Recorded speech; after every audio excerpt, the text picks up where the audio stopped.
Chapter 572. The Fei Tian Bar had 5 branches in the Acropolis city. Including the main branch, there were 6 bars in total. The 6 bars only had 5 diamond cards. One of them was with Qin Feng, and the other 4 were given by Lu Wenjing to high-ranking officials and rich people in the Acropolis city. Even the upper class of the Acropolis city didn't have the qualifications to receive a diamond card from the Fei Tian Bar, let alone normal people. They didn't even know that the Fei Tian Bar had a diamond card. Everyone thought that a gold card was the highest status symbol of the Fei Tian Bar. Qin Feng tossed a card to the security captain and said it was a diamond card with an air of arrogance. Everyone stared blankly for a moment before mocking him. Zhao Yun and the others also came to their senses. The 3 boys laughed the most exaggeratedly. They looked like they wanted to laugh their guts out. Diamond card? Ha ha ha. I didn't hear wrong, right? Why isn't this guy flying? I can tell with one glance that you've never been to the Fei Tian Bar, and you've never even heard about the Fei Tian Bar. The highest level of membership in this bar is a gold card. As for you pretending to be a diamond card to act pretentious, you've thrown all of our faces away. Zhao Yun laughed at Qin Feng, immensely pleased with himself. Qin Feng ignored him. Because of what happened with Brother Lei, Ma Chui and the other 2 girls didn't have high hopes for Zhao Yun. Xiao Feng stepped forward bravely and resolved the danger, so the 3 girls stood on Xiao Feng's side. However, it was the 3 girls' first time at the Fei Tian Bar, so they didn't know if Zhao Yun's 4 was true or false. If it was true, Xiao Feng acted pretentiously this time, and the 3 girls couldn't speak up for him. Are you fucking retarded? If you dare to laugh again, get out immediately. The security captain came to his senses before Qin Feng could react. He strode to Zhao Yun's side and began to curse at Zhao Yun with a fiendish expression. Zhao Yun's smile suddenly froze on his face. He actually wanted to laugh a bit more, but faced with the security captain's threat, Zhao Yun forcefully held back his laughter. His neck was bright red from holding it in. Mr. Hehe, I didn't know your identity just now. I'm really sorry. Please come with me. The luxury bag has already been prepared for you.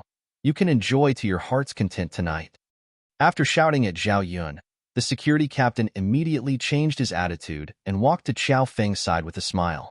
Xiao Feng's diamond card was too precious. Even if Xiao Feng had just offended Lin Beibei and Bai Qing, the security captain didn't dare to be negligent. He planned to calm Xiao Feng down first, and then personally go to Lu Wenjing's sister-in-law to talk about this matter. Qin Feng calmly nodded towards the security captain, then put his arm around Zhao Lingxian's slender waist and walked in at a moderate pace. The onlookers had yet to come back to their senses, and their eyes were about to pop out of their sockets. Zhao Yun, the other 2, and the 3 female students were also stunned. Everyone watched as Qiao Feng and Zhao Lingxian walked in. Wang Yu, Gao Mei, Ma Chui, hurry up. Zhao Lingxian's pleasant voice sounded out.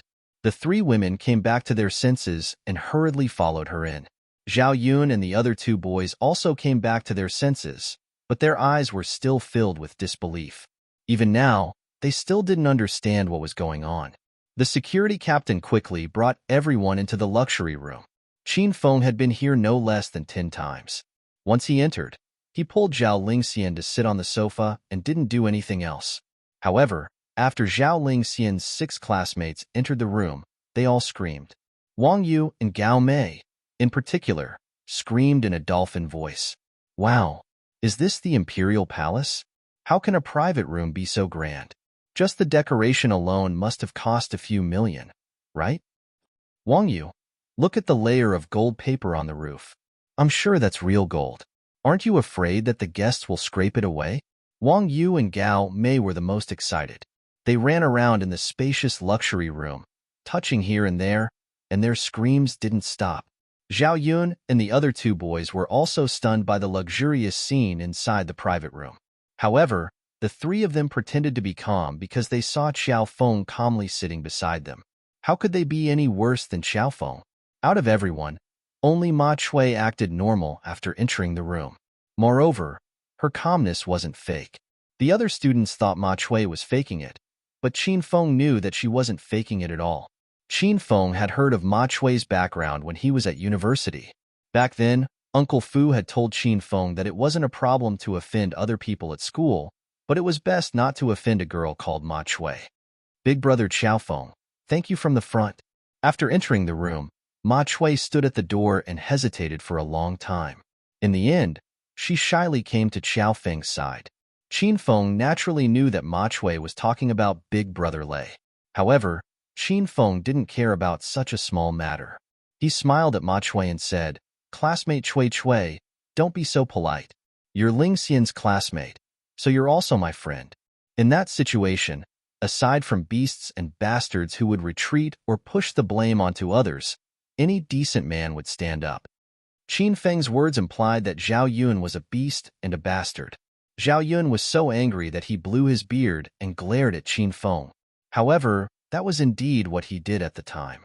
Now, he didn't even have the confidence to refute Qin Feng. Seeing that Xiaofeng didn't ask for anything in return for helping her, Ma Chui became even more bashful.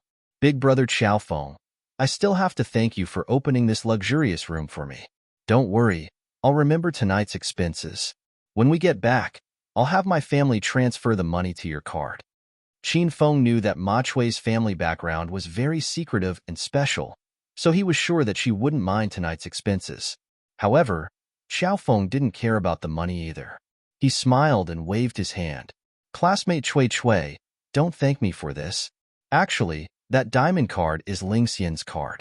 Ling Xian invited everyone here tonight. You're all classmates, so don't worry about anything else. As long as you eat and have fun tonight, you'll be thanking Ling Xian." Qin Feng said the diamond card was Ling Xian's because he didn't want to be too conspicuous and reveal his identity. Moreover, he knew that Zhao Ling Xian didn't have many friends in the Acropolis city, so he did this to help Zhao Ling Xian get to know a few good friends. Qin Feng would be returning to the capital soon, and Zhao Ling Xian would be very bored by herself. Having good friends would make her happier. I knew it. You look like a country bumpkin and don't look like someone who can have that kind of card." Zhao Yun, who had been silent this whole time, suddenly harumphed coldly. From the moment Xiaofeng had taken out the diamond card, he had been wondering about Xiaofeng's identity. He didn't even dare to offend Xiaofeng. Now that he knew the truth, Zhao Yun immediately started to kick Zhao Ling Xian when he was down. At the same time, he was even more determined to take Zhao Ling Xian down tonight. Zhao Ling Xian's family was quite a big family in the Acropolis city, and if he could get close to the Zhao family, Zhao Yun would wake up smiling even in his dreams. Zhao Yun had a snobbish attitude, and it wasn't just the girls who were fed up with him. Even Zhang Tao and Li Hu felt that Zhao Yun was being too obvious, making them feel disgusted. None of them responded to Zhao Yun's words, causing him to feel incredibly awkward. At this moment, someone knocked on the door of the private room. Following this, 5 tall and sexy waitresses in kipayos walked in with trays. All sorts of food, snacks, drinks, and fruit platters were brought up, filling up the 3 coffee tables in the room. With the luxurious bags and the various delicacies on the table, there was no need for any organization. The atmosphere in the private room became lively. The girls gathered together to eat fruits and drink beverages. They chatted about some branded bags and useful skincare products. From time to time, they would let out bell-like laughter, tickling the hearts of Zhao Yun and the other 2 boys. Qin Feng didn't sit with the girls. He knew that when women gathered together, they would talk about men's secrets. Qin Feng was afraid that it would affect their mood. Zhao Yun and the other 2 boys sat with Qin Feng. They all had their own plans, and they would occasionally glance at Zhao Ling Xian's beauty. Zhao Ling Xian was simply too beautiful. Just a few glances were enough to make Zhao Yun and the other 2 boys unable to take it anymore. "Xiaofeng, I see that you're younger than me, so I'll call you little bro. Come, big brother will drink with you." Zhao Yun couldn't take it anymore and started to get Xiaofeng drunk. If Xiaofeng was drunk, then Zhao Ling Xian would be much easier to deal with. Zhang Tao and Li Hu quickly saw through Zhao Yun's intentions. The 2 of them temporarily stood on the same boat as Zhao Yun, and the 3 of them took turns to get Qin Feng drunk. Bai Qing and Lu Wenjing had already returned to the office. Lu Wenjing had been sitting on the floor since morning, and she was still sitting in that position. "Wenjing, did you find Qin Feng?" Bai Qing hurriedly asked Lu Wenjing as soon as she entered the room. Lu Wenjing had stopped looking for Qin Feng a long time ago because she had seen the video of Qing Lang killing Qin Feng. Lu Wenjing knew that Qin Feng was truly dead this time. Wenjing? What's wrong? Say something? Bai Qing called Lu Wenjing's name a few times. Lu Wenjing's empty pupils slowly shrank, and she returned to reality. I can't find him. Qin Feng is already dead. What? Who said Qin Feng is dead? Don't you dare say such things. Bai Qing's expression became cold from Lu Wenjing's words, while Lin Bei started to cry. If it was before, Lu Wenjing would definitely quarrel with Bai Qing, or even fight. However, Lu Wenjing's entire body was weak, and she was too lazy to even move. You guys haven't seen the video yet, right? Turn on the TV and you'll see it. As soon as Lu Wenjing finished speaking, Bai Qing immediately turned on the television. At this time, Lin Bei also stopped crying. Just then, that person called Xiao Feng said a bunch of strange things and told them to come back and watch the video of Qin Feng's death. Lin Bei felt that it was a bit strange. Bang! As soon as the TV was turned on, a muffled sound came from the TV. Hundreds of people were gathered in a dense forest, and no one knew what they were doing. In the middle of the crowd, two people were fighting fiercely. Lin Bei and Bai Qing recognized Qin Feng at first glance, but at this moment, Qin Feng was punched into the air by a strange person wearing a wolf mask. With a boom, Qin Feng's body suddenly exploded into a puddle of blood. This scene scared Lin Bei so much that she screamed her lungs out. Lu Wenjing didn't know how many times she had seen this video, but 2 rows of clear tears still silently fell down her cheeks. Bai Qing's heart also suddenly tightened, but she quickly forgot about Qin Feng, who had exploded into a puddle of blood. Her pair of beautiful eyes fixated on the strange person wearing the wolf mask. Her red lips were wide open, and she was so excited that she couldn't speak for a moment. P.S. Today, the county where young Master Du lives and has a power outage, so I rushed to the neighboring county to update. The update is a bit late, everyone. Please forgive me. Begging for tips. Begging for subscriptions. Chapter 573. Qin Feng. Wawa. Qin Feng. Lin Bei kept calling Qin Feng's name as she cried her heart out. She stared at the wolf-headed monster who had killed Qin Feng with a single punch. Lin Bei, who had always been gentle and kind, had a murderous look in her eyes. Lu Wenjing stood up with a whoosh and walked to Lin Bei's side. She hugged Lin Bei and said, Bei, Qin Feng was killed by that wolf-masked man. Us sisters will find the wolf-masked man's whereabouts now and avenge Qin Feng. Lu Wenjing didn't just think of avenging Qin Feng now. She was unwilling to accept the fact that Qin Feng was dead all day. However, Lu Wenjing had calmed down now. She knew that Qin Feng was really dead. Even if she didn't believe it or accept it, it couldn't change the fact.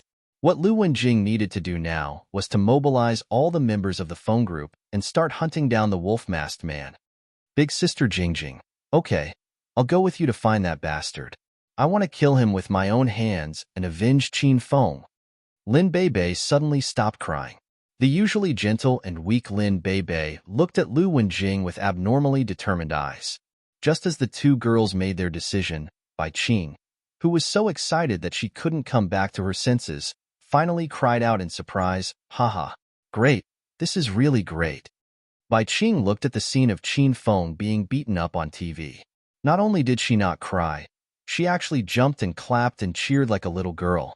When Lin Bei and Lu Wenjing saw this scene, their willowy eyebrows furrowed slightly. They couldn't understand what was going on. Bai Qing, what are you doing? Quickly stand still. Qin Feng is dead now. Why are you so happy?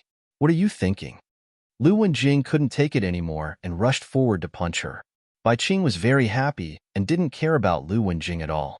She dodged Lu Wenjing's punch and continued to laugh. Not only was Lu Wenjing angry, but Lin Bei was also unhappy. She originally thought big sister Bai Qing truly loved Qin Feng, but now she finally saw Bai Qing's true nature. Lin Bei's beautiful figure flashed and appeared next to Bai Qing. She said coldly, Big sister Jingjing, let's deal with Bai Qing together.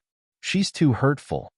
Bai Qing saw that Lin Bei and Lu Wenjing were serious. Before the two women could join hands, Bai Qing hastily said, Don't misunderstand. Let me tell you, Qin Feng isn't dead. He really isn't dead. Bai Qing's words stunned Lin Bei and Lu Wenjing. The imposing manner on the two girls immediately dissipated, and they stared at Bai Qing with burning eyes. Bai Qing, what do you mean? Why did you say Qin Feng didn't die? Although Lin Bei didn't say anything, she stared nervously into Bai Qing's eyes. Have you guys never seen Qin Feng wearing a wolf mask? Bai Qing asked. Bai Qing thought that after Qin Feng returned to Acropolis City, he wouldn't just wear a wolf mask to tease her. He would also tease every woman around him to match Qin Feng's personality. What wolf mask? Lu Wenjing clearly didn't understand. Could that person really be Qin Feng? Lin Bei cried out in surprise. She seemed to understand. Big sister Qing, you really saw Qin Feng wearing that wolf mask? Bai Qing saw the tear stains on Lin Bei's face, and her heart ached as she hugged Lin Bei. Although Bai Qing and Lu Wenjing often bickered and disliked each other, the two girls were very fond of the obedient and sensible Lin Bei. They treated her like their own little sister. Bei, I'm sure Qin Feng wore that wolf mask. Moreover, it's the same mask as the wolf-headed man in the image. Bai Qing's words stunned Lin Bei and Lu Wenjing. When Lin Bei recalled what Xiao Feng said just now, she increasingly felt that Xiao Feng was Qin Feng. On the other hand, Lu Wenjing was somewhat confused. If the wolf-headed man was really Qin Feng, then why did he kill himself? Who was the other Qin Feng who was killed? Just when the three women sank into a momentary silence, someone knocked on the office door. Then, the security captain cautiously walked in. Be sister-in-law Lu. As soon as he entered the office, the security captain saw Lin Bei and Bai Qing inside. He immediately trembled in fear that Lu Wenjing's sister-in-law would blame him for what just happened. What's the matter? Lu Wenjing only cared about Qin Feng. When she saw the security captain enter, she seemed a bit impatient. Sister-in-law, I just received a diamond card from a customer, the security captain said while trembling. Describe that person's appearance and age. Lu Wenjing's expression didn't change much. She had given out 5 diamond cards. Although the other party was a big shot, Lu Wenjing couldn't be bothered to pay attention to them. That's a man. He's the man who offended Miss Bai and Miss Lin. The security captain started praying in his heart. He didn't know if Xiao Feng's identity was higher, or if Lin Bei and Bai Qing's identities were higher. Lu Wenjing didn't quite understand what happened to Xiao Feng, so Lin Bei explained it to her. Lin Bei even told her that she suspected Xiao Feng was Qin Feng. After Lu Wenjing heard this, her expression changed drastically. Hurry and get that man's diamond card for me to see, Lu Wenjing practically shouted. The security captain jumped in fright. He immediately pulled out a diamond card and handed it to Lu Wenjing. Sister-in-law Lu, when that customer gave me the diamond card, he didn't take it back. I was worried that he was an important person, so I temporarily took his diamond card and specially brought it here for sister-in-law to see. The security captain was a smart person. He heard that the Fei Tian bar had a total of 5 diamond cards, and each diamond card was different. This was because each card represented a specific person and could be considered a symbol of status. Lu Wenjing took the diamond card the security captain handed over. She only glanced at it, and her beautiful eyes immediately sparkled with surprise. Her lily-white hands trembled, and the diamond card fell to the ground. Sister-in-law? This. The security captain hurriedly picked up the card on the ground. He didn't know what to do when he saw Lu Wenjing trembling with excitement.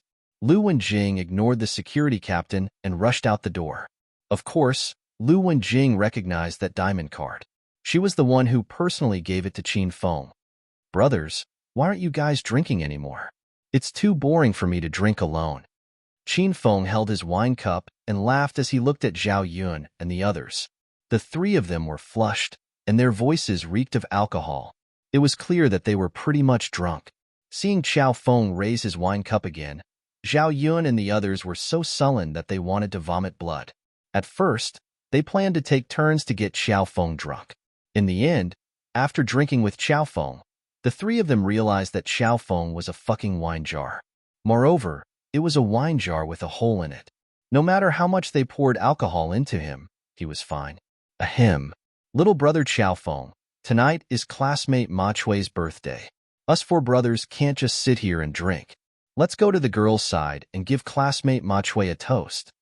Zhao Yun knew that he couldn't drink anymore, so he hurriedly walked over to the girl's side. Seeing Zhao Yun leave, Zhang Tao and Li Hu hurriedly followed. They were afraid of Qiao Feng's alcohol tolerance. The four women were happily chatting when they saw Zhao Yun and the others, who reeked of alcohol, walk over. A look of disgust flashed across the four women's faces. However, tonight was Ma Chui's birthday, so they didn't want to make the atmosphere too tense. The four women moved to make some space, and Zhao Yun and the others immediately laughed and sat down. Seeing that Zhao Yun and the others had pretty much drunk, Zhao Lingxian started to worry about Qin Feng. At this moment, Qin Feng walked over.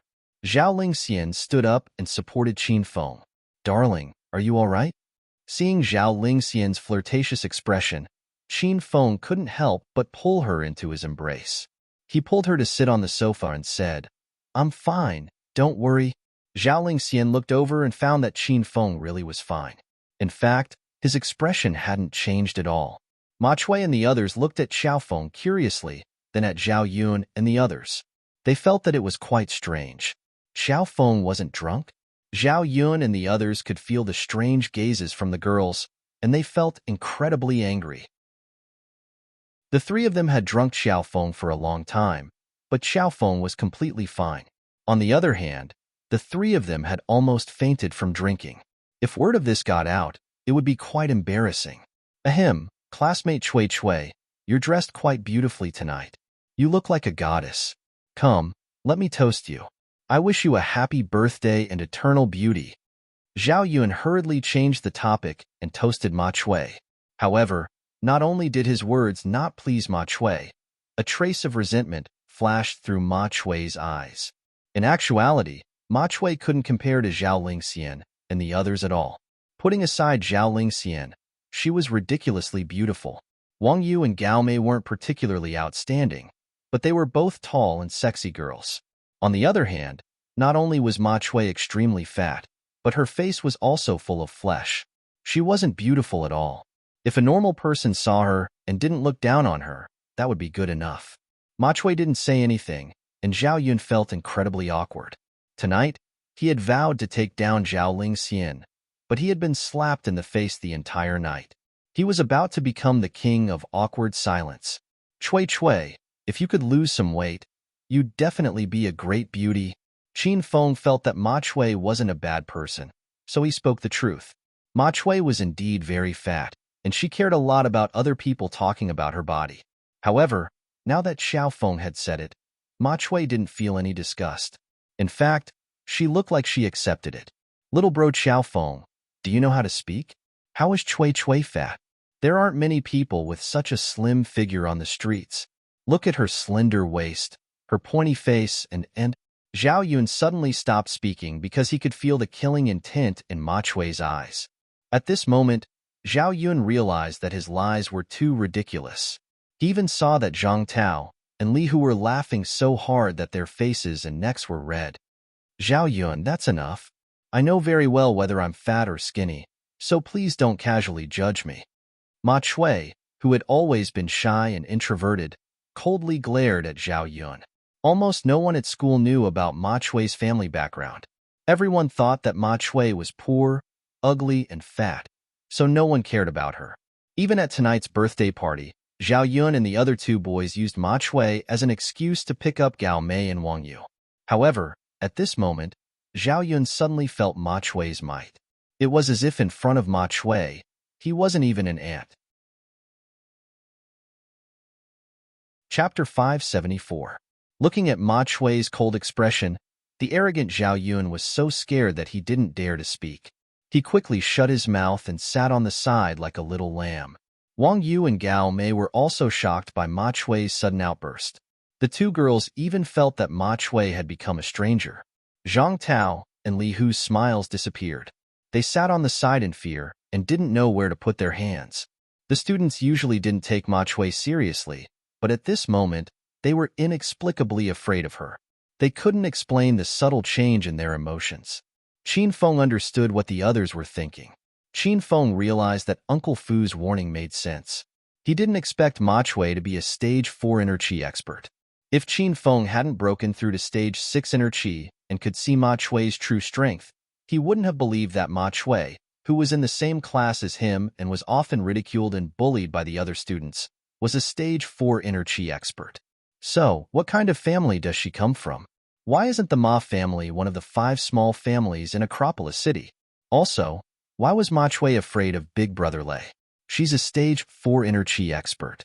She can kill 10 Big Brother Lei with a single slap. Ma Chui secretly released her inner chi, so the other students were afraid of her.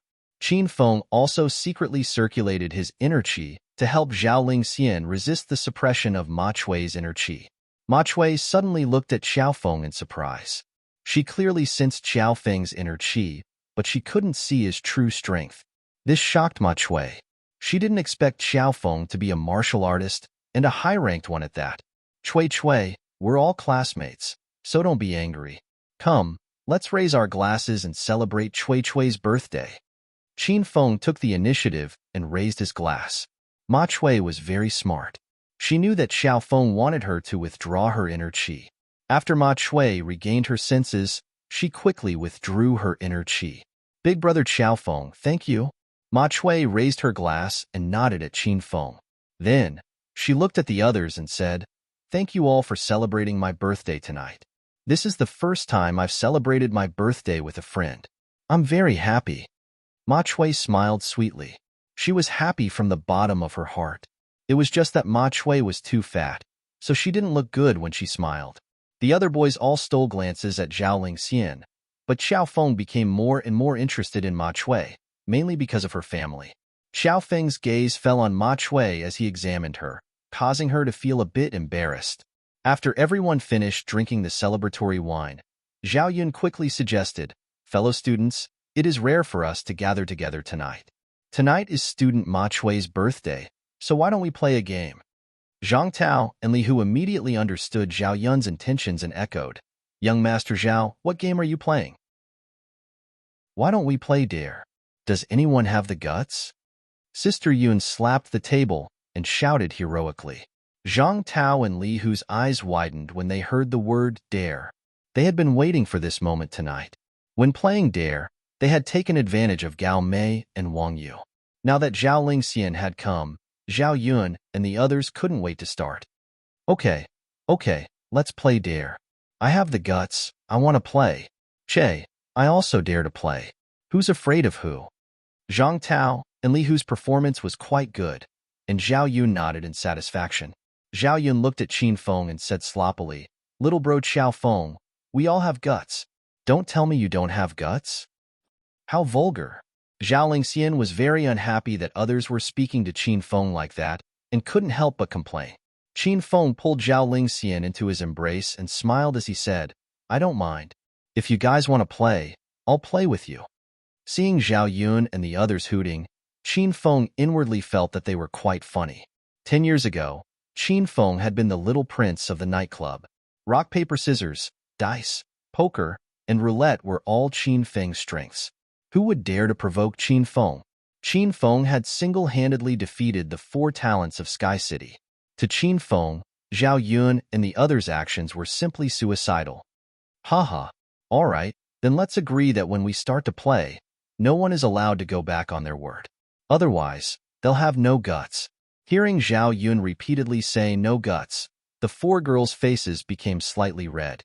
Qin Feng immediately said, "All right, then it's decided." Seeing Xiao Feng agree, Zhao Yun felt incredibly excited. His suggestion to play Dare actually had nothing to do with Xiao Feng. Zhao Yun wanted to find an opportunity to flirt with Zhao Lingxian, Wang Yu, or Gao Mei. The reason why he forced Xiao Feng to agree to the rules of the game was to tell the 4 girls that if they really did get the quest, they shouldn't even think about going back on their word. Seeing that Xiao Feng had agreed, the 4 girls felt a bit nervous. However, they didn't want to dampen everyone's spirits, so they didn't say anything to show that they agreed. Since everyone agreed, Zhao Yun impatiently tidied up a table. There was a ready-made Dare game on the table. We'll roll the dice to decide the punishment. We'll roll the dice to decide the 2 people who will be punished. Does anyone have any objections? Zhao Yun said as he laughed. Even if the people present hadn't played Dare before, they'd heard about how to play it, so they didn't have any objections. Zhao Yun and the other 2 boys couldn't hide their smiles. Zhao Yun excitedly yelled, haha. Then let's start. I'll roll the dice and decide on the punishment first. Zhao Yun picked up the dice on the table and started to roll them. The dice rolled from 1 to 6, which corresponded to 6 different quests. Since they were in a bar, the 6 quests were naturally quite wild and daring. There was hugging and kissing, carrying each other in a circle, and riding on each other's necks for 1 minute. The die slowly came to a stop and landed on 3. Seeing this, Zhao Yun and the 2 male students' faces became red.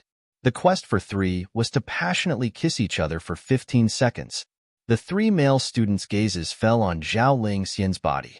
If they could kiss Zhao Lingxian for 15 seconds, they wouldn't have to brush their teeth for a year. Can we roll the dice again? Seeing the 3rd quest, the 4 girls looked quite troubled. They were already regretting playing this game. Classmate Wang Yu, everyone agreed on the rules, so how can you just change them? If you change it this time, then everyone else will change it next time. Then we won't be able to play this game anymore. Zhao Yun hurriedly glared at Wang Yu, looking quite displeased. Wang Yu felt quite sullen, but she knew that Zhao Yun's family background was quite good, so she didn't dare to make Zhao Yun angry. All right, let's start spinning the dice, Qin Feng suddenly said. Haha, little bro Xiao Feng, you've got guts. I'll start spinning now. This was the first time Zhao Yun thought highly of Xiao Feng.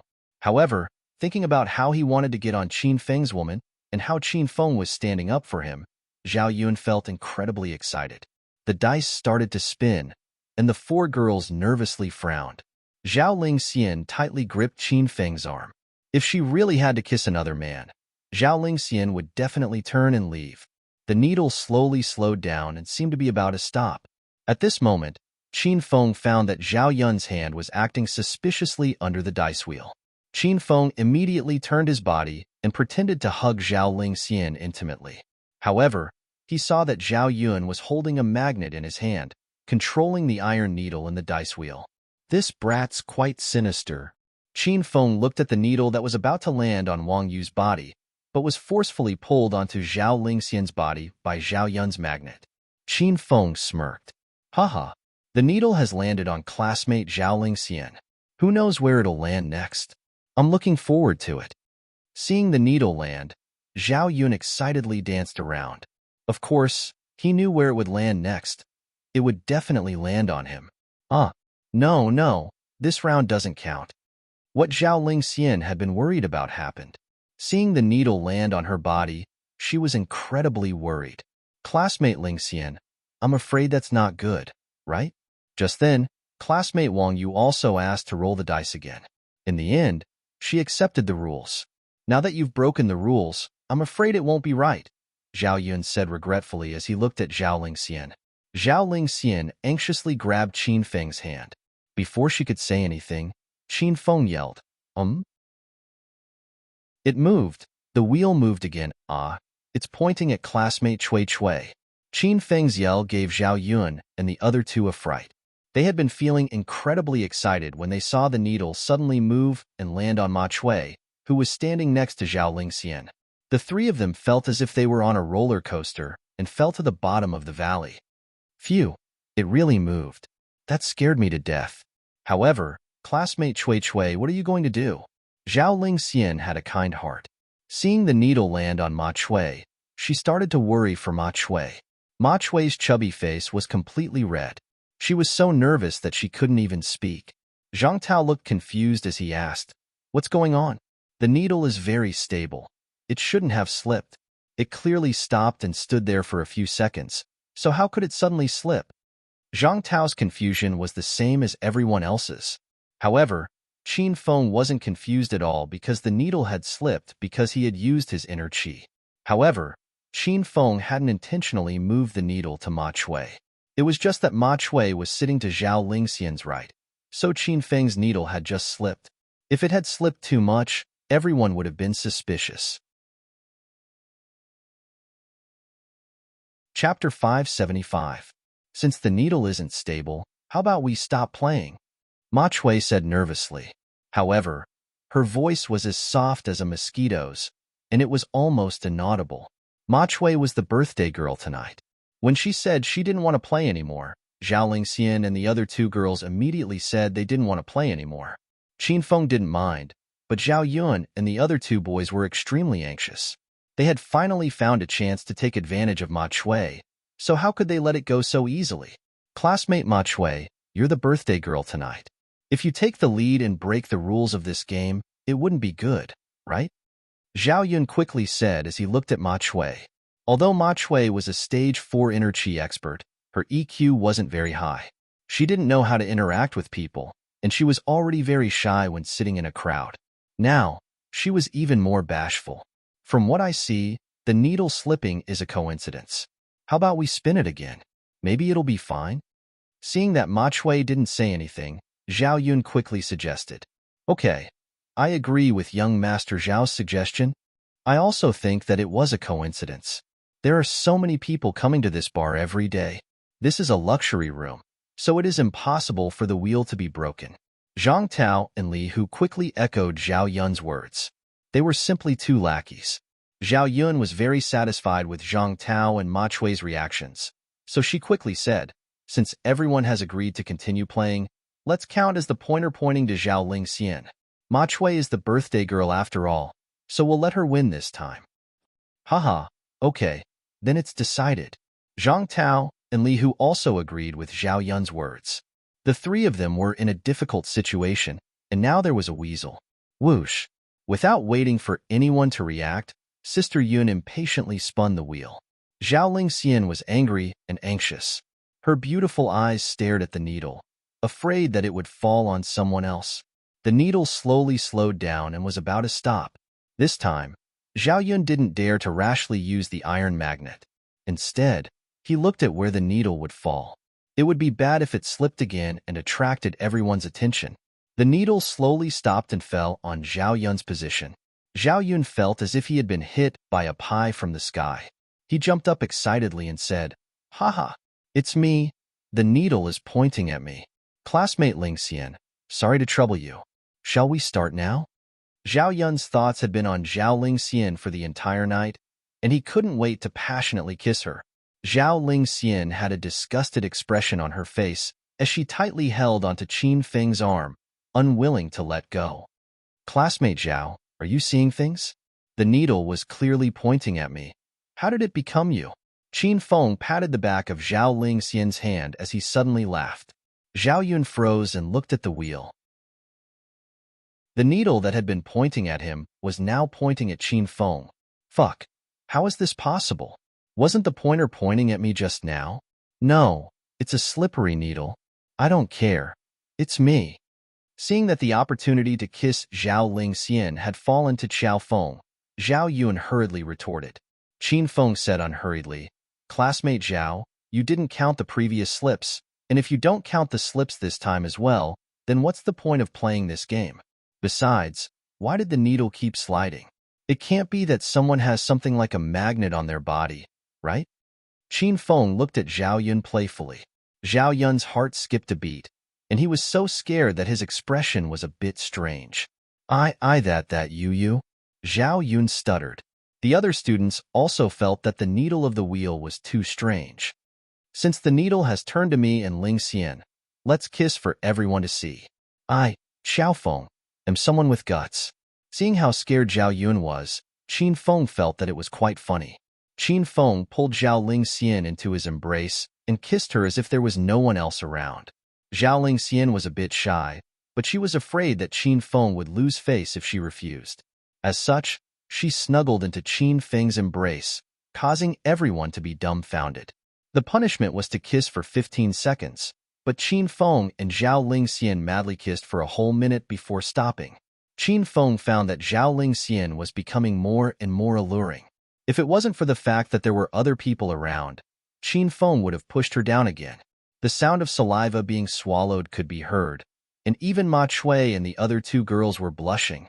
After kissing Zhao Lingxian, Qin Feng looked at everyone as if nothing had happened. We're done with the punishment. Does anyone still want to play? Zhao Yun was the first to come back to his senses. He wanted to pounce on Zhao Lingxian and press her down. He hurriedly yelled, Play. Of course we want to play.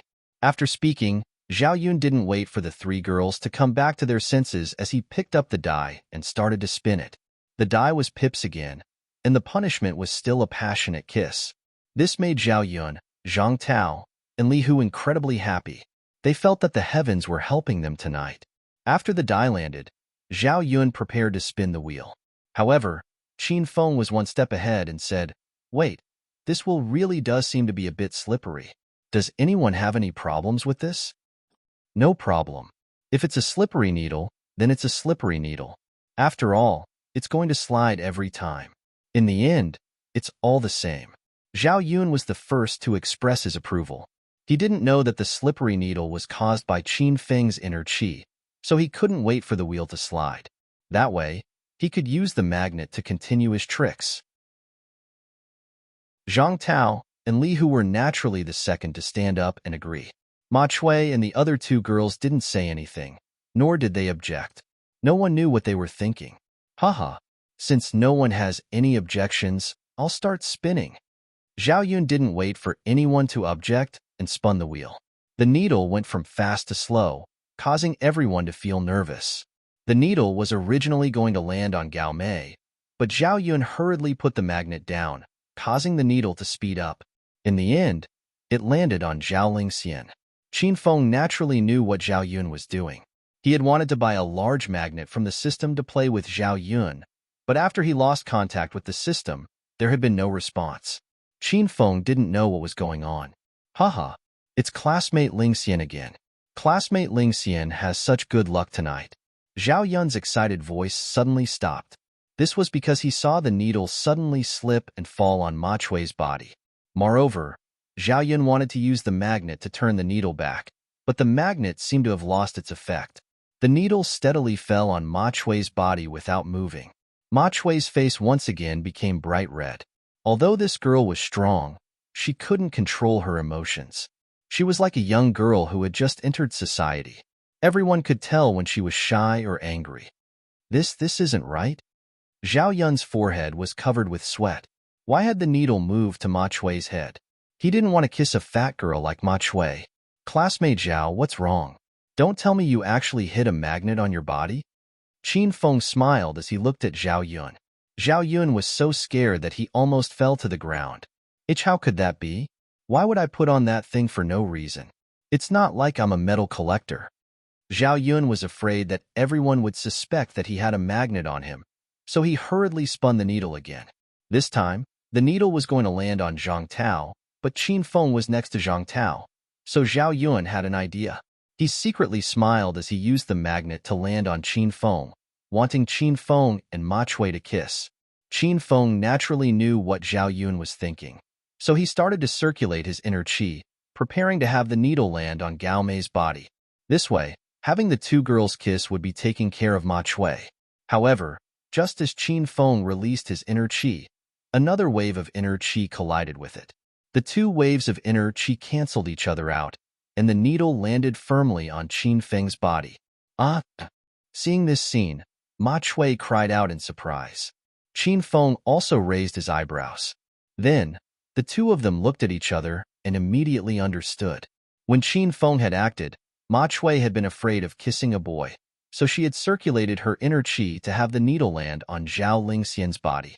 However, the two waves of inner qi canceled each other out, causing Zhao Yun's magnet to land on Qin Feng's body.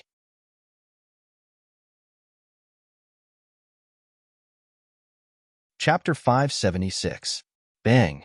A muffled sound echoed from Qin Feng and Ma Chui's bodies.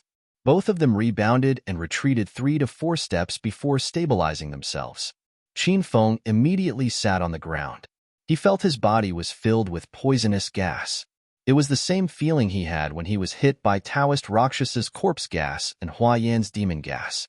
Big brother Qiao Feng, are you okay? Everyone was dumbfounded and didn't know what happened. Ma Chui immediately ran to Qin Feng's side after stabilizing herself and looked at him with a nervous expression. After Qin Feng stabilized his inner qi, he discovered that he was fine. Not only was he fine, but he could also convert the poisonous gas into inner qi and increase his cultivation. Previously, Qin Feng was able to convert corpse qi and demonic qi. Now, He could even convert poison chi.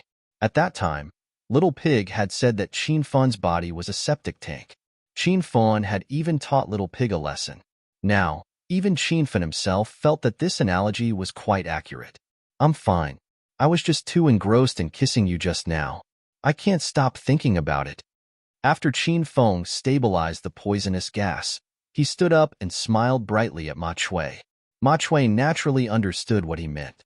This was just a random excuse. Seeing that Qin Feng didn't take the initiative to ask about the poisonous gas, Ma Chui was also shy and didn't bring it up. When Zhao Yun and the other classmates heard Qin Feng's words, they all stared at him with wide eyes.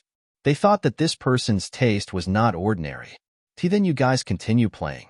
I need to go to the washroom. Ma Chui suddenly felt uncomfortable. She was extremely nervous and didn't care about everyone's reaction as she hurriedly ran out of the room. After Ma Chui left for a long time, everyone slowly came back to their senses. When they recalled the scene of Qin Feng and Ma Chui kissing, they all shivered. Classmate Ma Chui left. Let's continue playing the game. Zhao Yun quickly came back to his senses. Now that the scariest Ma Chui had left, the game would be even more fun. Without waiting for the others to come back to their senses, Zhao Yun rolled his die and it landed on Enhance. Zhao Yun felt that he was too lucky tonight. He got what he wanted. Seeing Zhao Yun's smug expression, Qin Feng inwardly laughed. Of course, he was the one who controlled the 3 points of the night. The wheel started to spin. Without Ma Chui, Qin Feng could easily control the needle. Qin Feng controlled the needle twice. The first time, it landed on Zhang Tao. The second time, it landed on Zhao Yun. When the needle landed twice, Zhang Tao and Sister Yun's faces turned green. They looked at each other and nearly vomited. Haha, classmate Zhao and classmate Zhang are really lucky. I believe that you two have guts, so let's start quickly. Qin Feng chuckled as he looked at the two. The two of them were so sullen that they almost spat blood. A short pain was better than a protracted one. Zhao Yun knew that he couldn't avoid it, so he pulled Zhang Tao over and kissed him. Just as Zhao Yun's mouth touched Zhang Tao's, he almost fainted from the stench. Fuck, why don't you brush your teeth in the morning? It wasn't that Zhang Tao didn't brush his teeth, but that he had learned to smoke since he was young, so he had bad breath. This was a secret that Zhang Tao didn't want others to know. Seeing that Zhao Yun was about to cry out, Zhang Tao hurriedly hugged Zhao Yun's head and firmly bit his lips, unwilling to let go. This crazy scene caused the girls to be dumbfounded. The two of them kissed for half a minute, forgetting that they only had 15 seconds. In the end, Zhao Yun had to use all of her strength to push Zhang Tao away. Are you fucking sick? Kissing for 15 seconds is over. Are you addicted?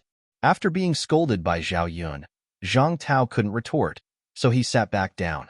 This game was becoming more and more disgusting. Zhao Lingxian and the other girls didn't want to play anymore, but Zhao Yun insisted. He didn't believe that he wouldn't be able to kiss Zhao Lingxian tonight. Everyone, don't move. Sit still and let's continue playing. Zhao Yun was furious and glared at the girls. Wang Yu and Gao Mei were a bit afraid of Zhao Yun's background, so they could only sullenly sit where they were. Qin Feng didn't stop this guy. Since he liked to play, he would play with him to the end. In the next round, the wheel landed on Li Hu and Zhao Yun. The points were still 3, and the two of them helplessly kissed each other. Another round. Zhao Yun and Zhang Tao kissed again. Who knew how many rounds had passed? In short, the needle would always land on Zhao Yun while the other needle would go back and forth between Zhang Tao and Tiger Li. Zhao Yun had already lost count of how many times he had kissed the two boys. He was about to explode from the stench. Young Master Zhao, I'm begging you, please stop playing. Young Master Zhao, please spare me. I really don't want to kiss you anymore. Seeing that Zhao Yun still wanted to continue, Zhang Tao and Li Hu were about to collapse. After Ma Chui left, it was as if the wheel had been possessed, and the two of them didn't dare to continue playing. Kissing a man was simply too terrifying. Zhao Yun had a belly full of anger and had lost his mind. Now that he had calmed down, he felt that the wheel was simply too strange. It wasn't under his control at all. I'm so fucking unlucky tonight. I'm not playing anymore. Zhao Yun unhappily glared at Qin Feng. How could he still have the face to stay in the private room? He hurriedly got up and walked out. Just as he walked out, Zhao Yun saw a beautiful woman walking towards him. After seeing her appearance, Zhao Yun was so scared that he almost tripped. Big sister Lu hello? The person who had come was Lu Wenjing, the big sister of the phone group. Zhao Yun had come to the Fei Tian bar a few times and had seen Lu Wenjing before, so he recognized her. Who are you? Scram. Lu Wenjing glared at Zhao Yun. Seeing that she didn't recognize this man, she immediately yelled at him. Zhao Yun didn't have any temper and even had to smile along. When he saw Lu Wenjing walk towards his private room, Zhao Yun suddenly understood that this big sister Lu had probably come to make trouble for Qiao Feng. Big sister Lu, why you're looking for Qiao Feng, aren't you? Zhao Yun hurriedly followed. He was so excited that his body trembled. Lu Wenjing really did come to find Qin Feng. Moreover, she knew that Qin Feng seemed to have changed his appearance and even his name. He was now called Qiao Feng. You know Qiao Feng? Lu Wenjing asked doubtfully and sized up Zhao Yun. Earlier, Zhao Yun saw that Qiao Feng offended Lin Beibei and Bai Qing and even beat up Brother Lei at the Fei Tian bar. When he saw big sister Lu aggressively walk over, Zhao Yun was even more certain that Lu Wenjing had come to get even with Qiao Feng. Zhao Yun had been sullen all night, and now he was finally happy. Big sister Lu, Qiao Feng is in that private room. Do you want me to help you call him out? Zhao Yun said as he carefully looked at Lu Wenjing. Lu Wenjing thought for a moment. Qin Feng had changed his appearance and name to hide his identity. Lu Wenjing was afraid that barging in would ruin Qin Feng's business. Now that someone was willing to call Qin Feng out, Lu Wenjing was naturally happy. All right, hurry up and call for help. I'll wait here. Lu Wenjing yelled sternly. All right, big sister Lu, please wait a moment. I'll be out soon. Zhao Yun excitedly danced and ran back to the private room. Young Master Zhao, you're back again? Zhang Tao looked at Zhao Yun in confusion as soon as Zhao Yun returned. How could Zhao Yun have the time to deal with Zhang Tao's bad breath? He chuckled as he walked to Qiao Feng's side and pulled him away. Little bro Qiao Feng, come with me. Your big brother has something good to tell you. Qiao Feng, don't go with him. Zhao Lingxian could tell that Zhao Yun had ill intentions towards Qin Feng, so she hurriedly pulled him back. Xianair, it's fine. I'm going out with classmate Zhao, and we'll be back soon. Qin Feng patted the back of Zhao Lingxian's hand, indicating that it was fine. Zhao Lingxian thought of Qin Feng's powerful skills, so she let go of him. The two of them walked from the inner room to the entrance of the outer room. Zhao Yun suddenly stopped and chuckled as he looked at Qin Feng.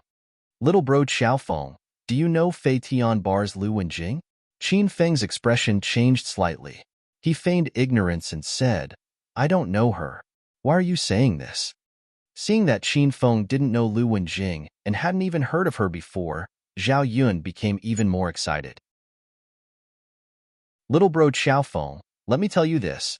Lu Wenjing is the big sister behind the scenes of the phone group. If anyone can get together with this woman, they'll be able to do whatever they want in the Acropolis city.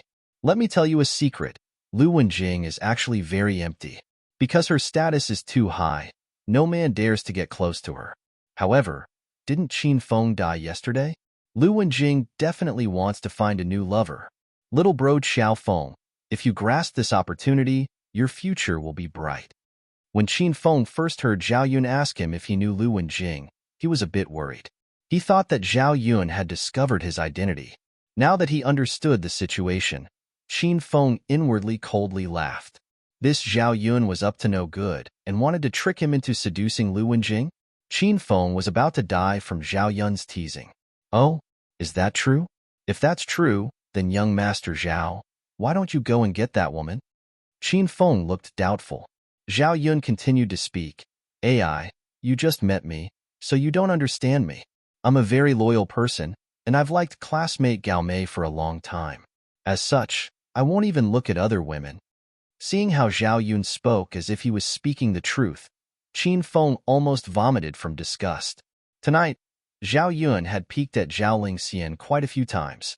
Qin Feng remembered that Zhao Yun, Zhang Tao, and Li Hu were all his classmates, so he gave them face. However, Qin Feng had changed his mind. After tonight's gathering, he would have long hair violently beat up Zhao Yun and throw him into the rubbish bin. So it's like that. I really couldn't tell that young Master Zhao was such a loyal person. Then can I give this opportunity a try? Qin Feng looked at Zhao Yun with an eager expression. Seeing that Qin Feng was moved, Zhao Yun hurriedly said, "Little brother Qiao Feng, you have to give this opportunity a try. With your handsome appearance and powerful body, I wouldn't believe that Lu Wenjing didn't like you even if you beat me to death." Before, Zhao Yun had said that Qin Feng looked like a country bumpkin and that he was so ordinary that he didn't have an impression of him. Now, he was praising Qin Feng in all sorts of ways. Qin Feng almost couldn't bear to watch this kind of chameleon. "Then where's Lu Wenjing? How do I find her?"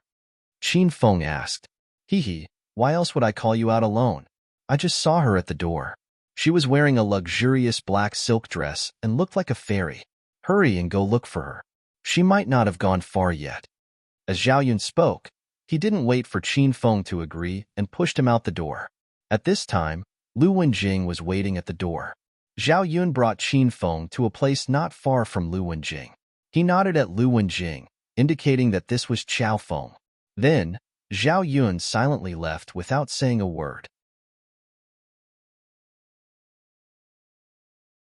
Chapter 577. Zhao Yun left without saying a word. He was afraid that if he spoke, he would reveal that Lu Wenjing was here to cause trouble for Qiao Feng. From Zhao Yun's perspective, Lu Wenjing was the big sister of the Feng group.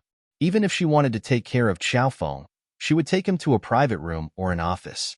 Otherwise, it wouldn't be good for the Feng group. If the two of them went to a private room, Qiao Feng would naturally think that Lu Wenjing was interested in him. Perhaps he would take her for himself. If that happened, Qiao Feng wouldn't even know how he died. Hee, your elder is a freaking talent. No, a genius, no, a godly talent. Seeing Qiao Feng and Lu Wenjing standing together and chatting, Zhao Yun hid in the corner and couldn't close his mouth. "You're Qiao Feng?" Lu Wenjing looked at Qiao Feng with caution. "That's me. Do you need something from me?" Once Qin Feng heard Lu Wenjing speak, he knew that brat Zhao Yun was a big scammer. It seemed that Bai Qing and Lin Beibei had watched the video. Lu Wenjing had come to find him. After finding out that the man in front of her was Qiao Feng, Lu Wenjing became a bit emotional. Her delicate body trembled slightly. "Why you're Qin Feng?" Lu Wenjing asked tentatively. Qin Feng smiled faintly. "It's not convenient to talk here. Let's go to the office." After speaking, Qin Feng led the way. Lu Wenjing froze for a while before coming back to her senses. Although she hadn't received Xiao Feng's confirmation, seeing that Xiao Feng knew about the office and was very familiar with the Fei Tian bar, Lu Wenjing was 99% sure that the man in front of her was Qin Feng in disguise. Seeing that Xiao Feng and Lu Wenjing didn't fight as soon as they saw each other, and instead went to the office in the deepest part of the bar, Zhao Yun became even more pleased. He didn't care about Xiao Feng anymore because he was dead for sure. Zhao Yun was in a great mood. He whistled as he walked to the restroom. He had drunk too much earlier, so he was going to go to the restroom and pick up Zhao Lingxian. Now that Xiao Feng wasn't here, Zhao Yun thought that capturing Zhao Lingxian would be a piece of cake. "Beauty, why you're alone?" Zhao Yun did not even have the time to enter the men's toilet when he suddenly stopped at the entrance. His gaze fell upon the beautiful woman who was looking at herself in the mirror in the women's toilet. His eyes wished he could stick onto her body. The woman was tall and beautiful, with an oval face and long legs. Her skin was fair and tender, and there was a hint of nervousness in her big, watery eyes. Any man who laid eyes on her would have the desire to protect her. Zhao Yun immediately lost his composure. He had seen Zhao Lingxian, Lin Beibei, Bai Qing, and Lu Wenjing today. His sense of beauty and taste should have been raised by more than 10 levels, but the beauty and aura of the beauties in front of him didn't lose to Zhao Lingxian and the others. It was just that the beauty's clothes were a bit strange. Her dress was as loose as a maternity dress, but it was clearly a few sizes too big. Ma Chui was in a daze looking at herself in the mirror. When she heard someone calling her name, she was startled.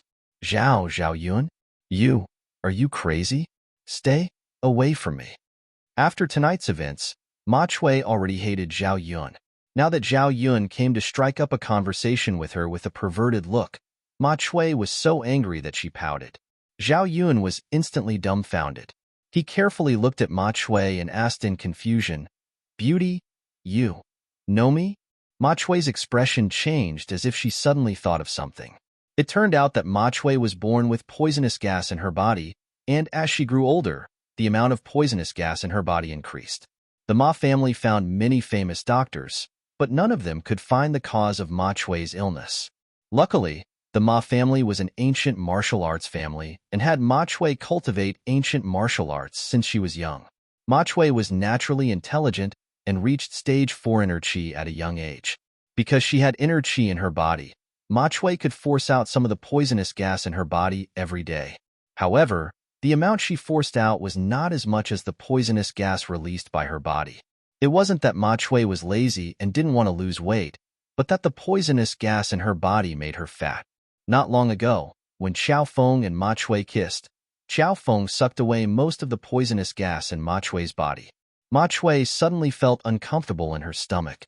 She squatted in the toilet for a while, and when she came out, she discovered that she had slimmed down. Ma Chui was stunned by her current beauty.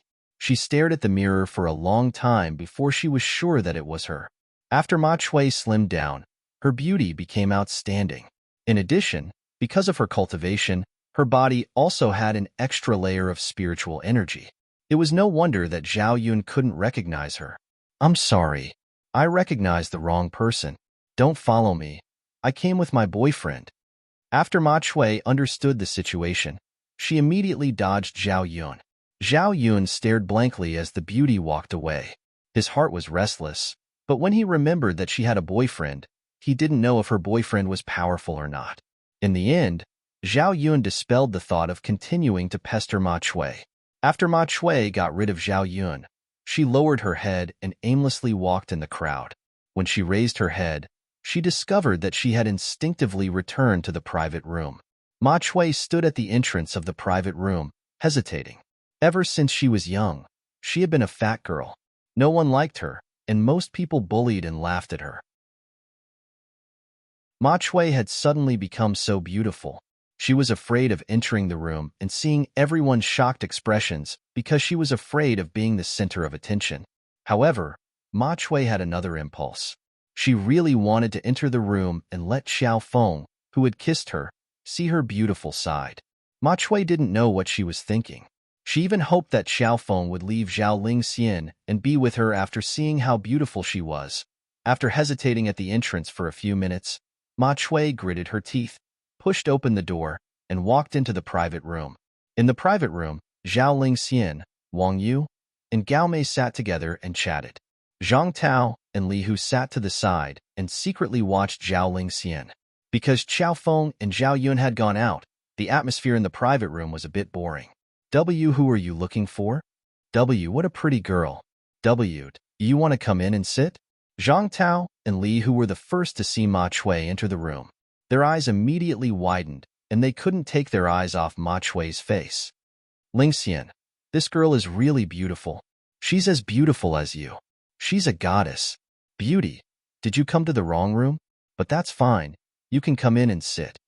After seeing Ma Chui, Wang Yu and Gao Mei were also shocked. Even Zhao Lingxian felt a bit moved when she saw Ma Chui. This woman was indeed beautiful. Ma Chui nervously stood at the entrance. Her tender hands gripped the corners of her dress, and she was so nervous that her breathing became a bit rushed. After a while, Ma Chui quietly said, "Why, you don't know me? Huh, what's your name? I don't think I've seen you before." The 5 people in the private room looked at Ma Chui in confusion and shook their heads to show that they didn't know her. Ma Chui was incredibly moved. She didn't think that after losing so much weight, she would become so beautiful that even her classmates wouldn't recognize her. However, Ma Chui didn't care about this. She had entered the room mainly to let Xiao Feng see her. However, Ma Chui looked around the private room many times and still didn't see Xiao Feng. "May I ask where Xiao Feng went? How come I don't see him?" Ma Chui carefully asked. Everyone in the room was shocked. They didn't think that Xiao Feng, who couldn't be any more ordinary, would know so many beautiful women.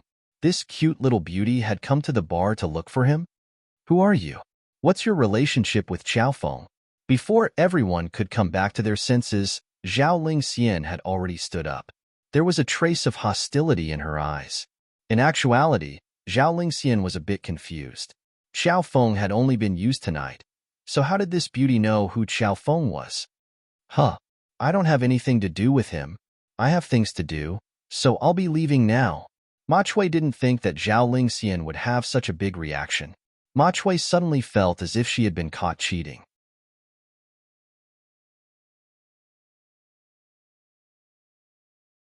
Chapter 578. Fei Tian Bar's Base Office. Lu Wenjing, Lin Beibei, and Bai Qing all opened their beautiful eyes wide and stared fixedly at the ordinary man in front of them. They looked as if they wanted to see through Qiao Feng's clothes. Cent pound top, cent pound point, cent pound little, cent pound say. Why are you guys staring at me like that? How about I take off my clothes? Xiao Feng looked at the three women with a smile. The three women were so scared that they quickly waved their hands. Don't mess around. You? Who are you? Are you really Qin Feng? Lu Wenjing still couldn't confirm Qiao Feng's identity. At this moment, the three women didn't know how to face Xiao Feng. Jing, we met for the first time in this Fei Tian bar. Back then, you foolishly wanted to create the one group, and even tried to seduce me to join you. Bei, you smashed your head because of me, and I just woke you up not long ago. Qing, you gave your body to me in the 3rd year of high school. I didn't think that I would only find you after 7 years. Qin Feng calmly looked at the three women and told them the secret stories in their hearts. After the three women heard Xiao Feng's words, their bodies stiffened. At this moment, the three women were 100% sure that this extremely ordinary man in front of them was Qin Feng. Qin Feng, you scared me to death. Why did you kill yourself? Lu Wenjing was the first to regain her senses. She was the closest to Qin Feng, so she threw herself into his arms. Qin Feng hugged Lu Wenjing's slender waist and stroked her hair. It's a long story. In short, I have too many enemies right now. I need to change my identity and hide for a while. Once I'm stronger, I'll be able to restore my identity. Qin Feng fed the three girls the blood qi pills. Now that they were all stage 1 inner qi experts, they knew what Qin Feng meant by improving their strength. Lu Wenjing lay in Qin Feng's arms and refused to come out. Lin Beibei and Bai Qing also wanted to go up and hug Qin Feng, but Lu Wenjing was lying on her stomach, so the two girls were too embarrassed to go up. Pa. At this moment, Long Hair hurriedly pushed open the door and walked in. He led the Feng group to turn Acropolis City upside down, but they still couldn't find Qin Feng. Sister-in-law Lu, what are you doing? Young Master Qin just left, and you turned around and hugged another man. You're too impudent. Once Long Hair entered the room, he was shocked by the scene in front of him. He wholeheartedly followed Qin Feng. Even during the Feng group's internal strife, when Wild Wolf and Baldy betrayed the Feng group, Long Hair vowed to protect the Feng group with his life. He always listened to young Master Qin and sister-in-law Lu Wenjing's orders, but at this moment, Long Hair was so angry that his eyes turned red. You wild man, how dare you touch young Master Qin's woman? Your elder will chop you in half. Before Lu Wenjing could explain, Long Hair grabbed a large machete from the corner of the wall and swung it at Qin Feng. Long Hair, stop! Lu Wenjing cried out in alarm, but the broadsword had already fallen on Qin Feng's back. Qin Feng didn't even turn around or dodge. This scene frightened the three women. Why couldn't it chop down? I don't believe it. Long Hair quickly realized that something was wrong. There seemed to be an invisible qi wave around Qin Feng, and the qi wave blocked Long Hair's broadsword. Long Hair tried to use his stage 2 inner qi, but he couldn't advance even half an inch. Long Hair, you really didn't disappoint me. Hurry and put the broadsword away. I'm Qin Feng, and I saved you from prison. Qin Feng laughed. Long Hair's entire body trembled, and the broadsword in his hand fell to the ground. Young Master Qin? Really? Long Hair was a bit dumbfounded. Lu Wenjing glared at Long Hair, but she wasn't really angry. You boorish fellow, can't you ask clearly before you act? Do you think I, Lu Wenjing, am that kind of woman who would betray Qin Feng? Long Hair looked at Lin Beibei and Bai Qing. Seeing the two sisters-in-law nod, Long Hair fell to the ground with a plop. Young Master Qin, it really is you. I didn't know. Please don't be angry, sister-in-law Lu. Qin Feng let go of Lu Wenjing and walked over to help Long Hair up. He patted Longhair's shoulder and said, "Don't be polite with me. I don't have many brothers, and you're one of them. This time, I purposely hid my identity. The Qin Feng I killed in the video was only a clone. To put it bluntly, it was a fake." Fake? It doesn't look like it. Everyone was shocked. How was the Qin Feng in the video a fake? However, since Qin Feng said so, everyone chose to believe him. They just didn't understand. Knowing that Qin Feng didn't die, the three women smiled. They were worried sick for a day and night, and they didn't even eat. Qin Feng's heart ached when he saw how exhausted the three women were. "Bei Bei, Qing Qing, Jing Jing. I'll be going to the provincial capital soon. When the time comes, you guys have to work together. If you encounter any trouble, come find me. If there's nothing else, you guys can cultivate the secret martial arts technique I gave you. When you guys reach stage 4 inner chi, almost no one in Acropolis City can hurt you." Qin Feng remembered that he was going to leave soon, so he couldn't bear to part with these women. "Young Master Qin, don't worry. When you're not here, I'll bring the phone group to protect the sisters-in-law. Acropolis City is young Master Qin's world now. Who would dare to offend the sisters-in-law? That would be seeking death." Longhair suddenly cupped his fist and said seriously. Qin Feng nodded. "Longhair, your spirit root is better than the three of them. One blood chi pill was enough for you to break through to stage 2 inner chi. In the future, you should also cultivate more. When your realm is higher, I'll give you some spirit pills and spirit weapons. Then, you'll become a true expert." When Longhair heard Qin Feng's words, he was so excited that he almost fainted. Before Longhair met Qin Feng, he was just an ordinary hooligan. At that time, Longhair fought and hacked people every day. He thought he was awesome.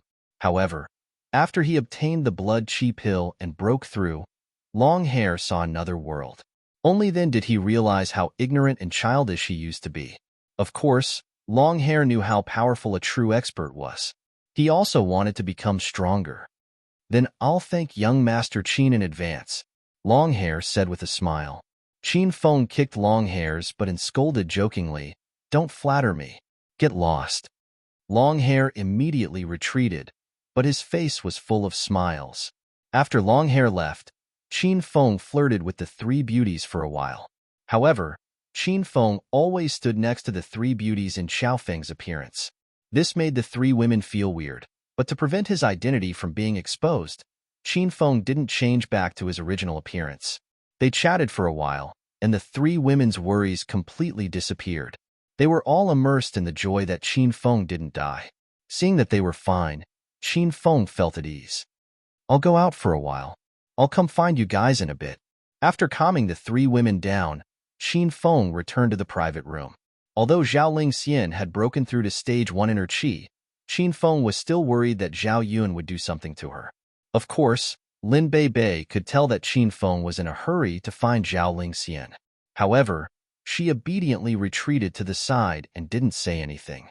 Bai Qing unhappily harumphed. Men are indeed fickle. They forget their old love after finding a new one.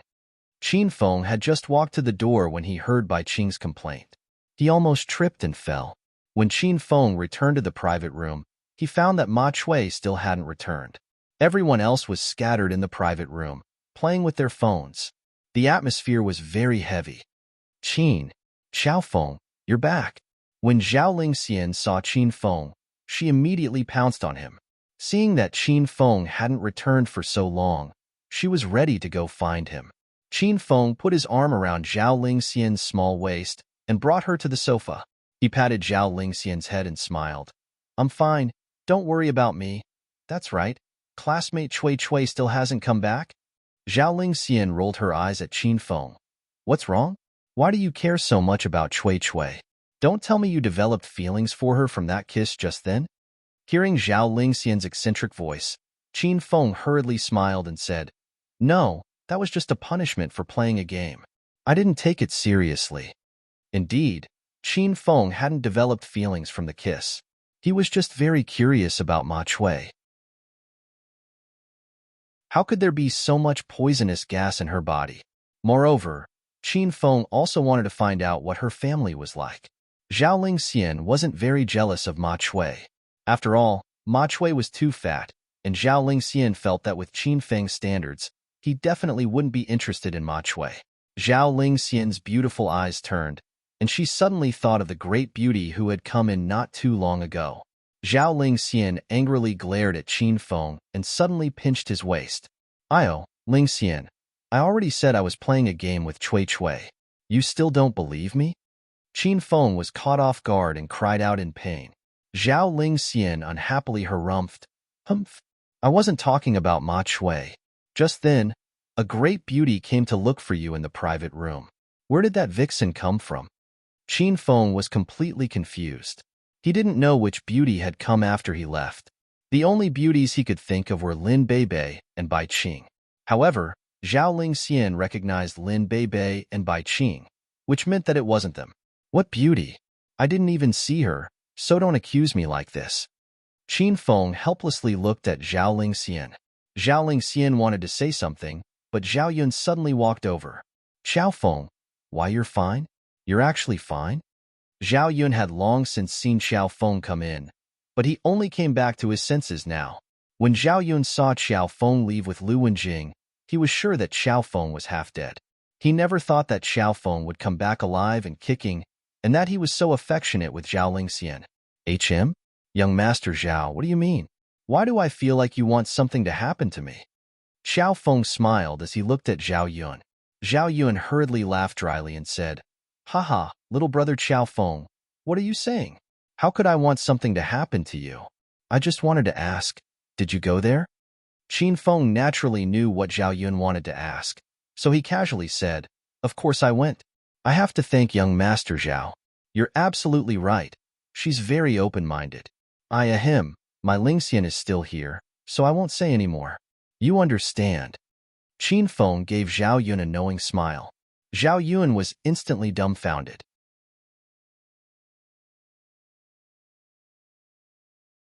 Chapter 579. What's very beautiful and open? Qin, Xiao Feng, where did you go just then? Zhao Lingxian was confused by their conversation. She pinched Qin Feng's waist again and angrily glared at Qin Feng. Less than or equal to top, less than or equal to point, less than or equal to small, less than or equal to say. "Io, young Master Zhao, it's all your fault. Why didn't you talk to me alone? This is great. Even my Lingxian misunderstood. How do you want me to explain this?" Qin Feng glared at Zhao Yun with a displeased expression. After Zhao Yun regained his senses, he looked impatient. He didn't even greet anyone and hurriedly rushed out of the private room. Of course, Qin Feng knew what this brat was doing. Qin Feng felt quite amused. Zhao Lingxian was still pinching Qin Feng's waist as she angrily questioned him. Qin Feng could only helplessly explain to Zhao Lingxian, telling her how Zhao Yun had tried to screw him over. "So it's like that, darling, sorry, I misunderstood you." After understanding the truth, Zhao Lingxian suddenly fell into Qin Feng's arms and acted like a spoiled little woman. Qin Feng enjoyed this feeling and wanted nothing more than to push Zhao Lingxian down. However, Qin Feng only enjoyed it for a few seconds before he cried out in pain, "Io, Lingxian, why are you pinching me again? Did you grow up eating crabs? You're about to evolve into a crab spirit. You're the crab spirit. Your whole family are crab spirits, tell me. When did you hook up with Lu Wenjing?" "Xiao Feng. Oh, Xiao Feng, you're quite affectionate. Why can't you control your penis? I'll cut it off for you." When Zhao Lingxian got angry, she was quite fierce and spoke shocking words. She glared at Qin Feng's lower body like a tiger watching its prey, causing Qin Feng to instinctively cover his crotch with his hand. Qin Feng realized that he had accidentally said that Lu Wenjing and him were in a relationship. No wonder Zhao Lingxian had suddenly gotten angry. Zhao Yun hurriedly left the room and ran to the door of the office. After thinking for a moment, Zhao Yun didn't knock and directly pushed open the door and walked in. After entering the room, Zhao Yun was dumbfounded. There were 3 beauties in the room. One was Lu Wenjing, and the other 2 were Miss Lin and Miss Bai. "It's you? What are you doing here?" Seeing Zhao Yun enter without knocking, Lu Wenjing was a bit angry. However, Lu Wenjing didn't know the relationship between Zhao Yun and Qin Feng, so she didn't explode. Zhao Yun thought about how Xiao Feng's average face was able to gain Lu Wenjing's favor. then wouldn't a handsome and elegant young man like him be loved to death by Lu Wenjing? Zhao Yun summoned his courage and walked toward Lu Wenjing. Hey, stop right there. What are you trying to do? Lu Wenjing's face turned cold. Beauty Wenjing, don't you know why I'm looking for you? Of course it's to do what Xiaofeng did just now. Zhao Yun acted as if he did not see Lin Bei and Bai Qing, but in reality, he deliberately said those disgusting words for the two beauties to hear. Zhao Yun thought about Bai Qing and Lin Bei being hugged by Qin Feng and didn't say anything. It seemed that these two women were also very empty. Zhao Yun was so excited that he wanted to cry. He never expected that he would fall into a woman's den, a fairy's den at that. Bang! The room door was pushed open again. Longhair went out to smoke 3 cigarettes and came back to find that young Master Qin was gone. Instead, an unfamiliar man stood in front of Lu Wenjing. Zhao Yun was so excited that he didn't realize Longhair had entered the room. He continued to walk toward Lu Wenjing. Big Sis Wenjing, we're all smart people, so there's no need to pretend. Hurry and start. Zhao Yun laughed evilly as he took off his clothes. This scene stunned Longhair and Bai Qing. They didn't know what the relationship between this man who suddenly entered the room and Lu Wenjing was. Lu Wenjing was so angry that her face flushed red. She lifted her leg and kicked Zhao Yun away. Then, she glared at Longhair and yelled, "You hairy monster, are you blind? Someone's bullying your sister-in-law. Why are you just standing there?" Longhair's entire body trembled. He immediately came to his senses and asked weakly, "Big Sis Lu, isn't this person young Master Qin's other identity? I thought you guys were going to change faces." "Change your ass. This person isn't Qin Feng." Lu Wenjing was about to be angered to death by Longhair. Before, when it was Qin Feng, Longhair wanted to fight with all his might. Now that it wasn't Qin Feng, Longhair stood there stupidly and didn't move. "Fuck your grandpa. You're not young Master Qin. If you're not young Master Qin, how dare you peep at sister-in-law's beauty? Your elder will fucking chop you into minced meat and feed you to the dogs." Longhair came to his senses and suddenly yelled strangely.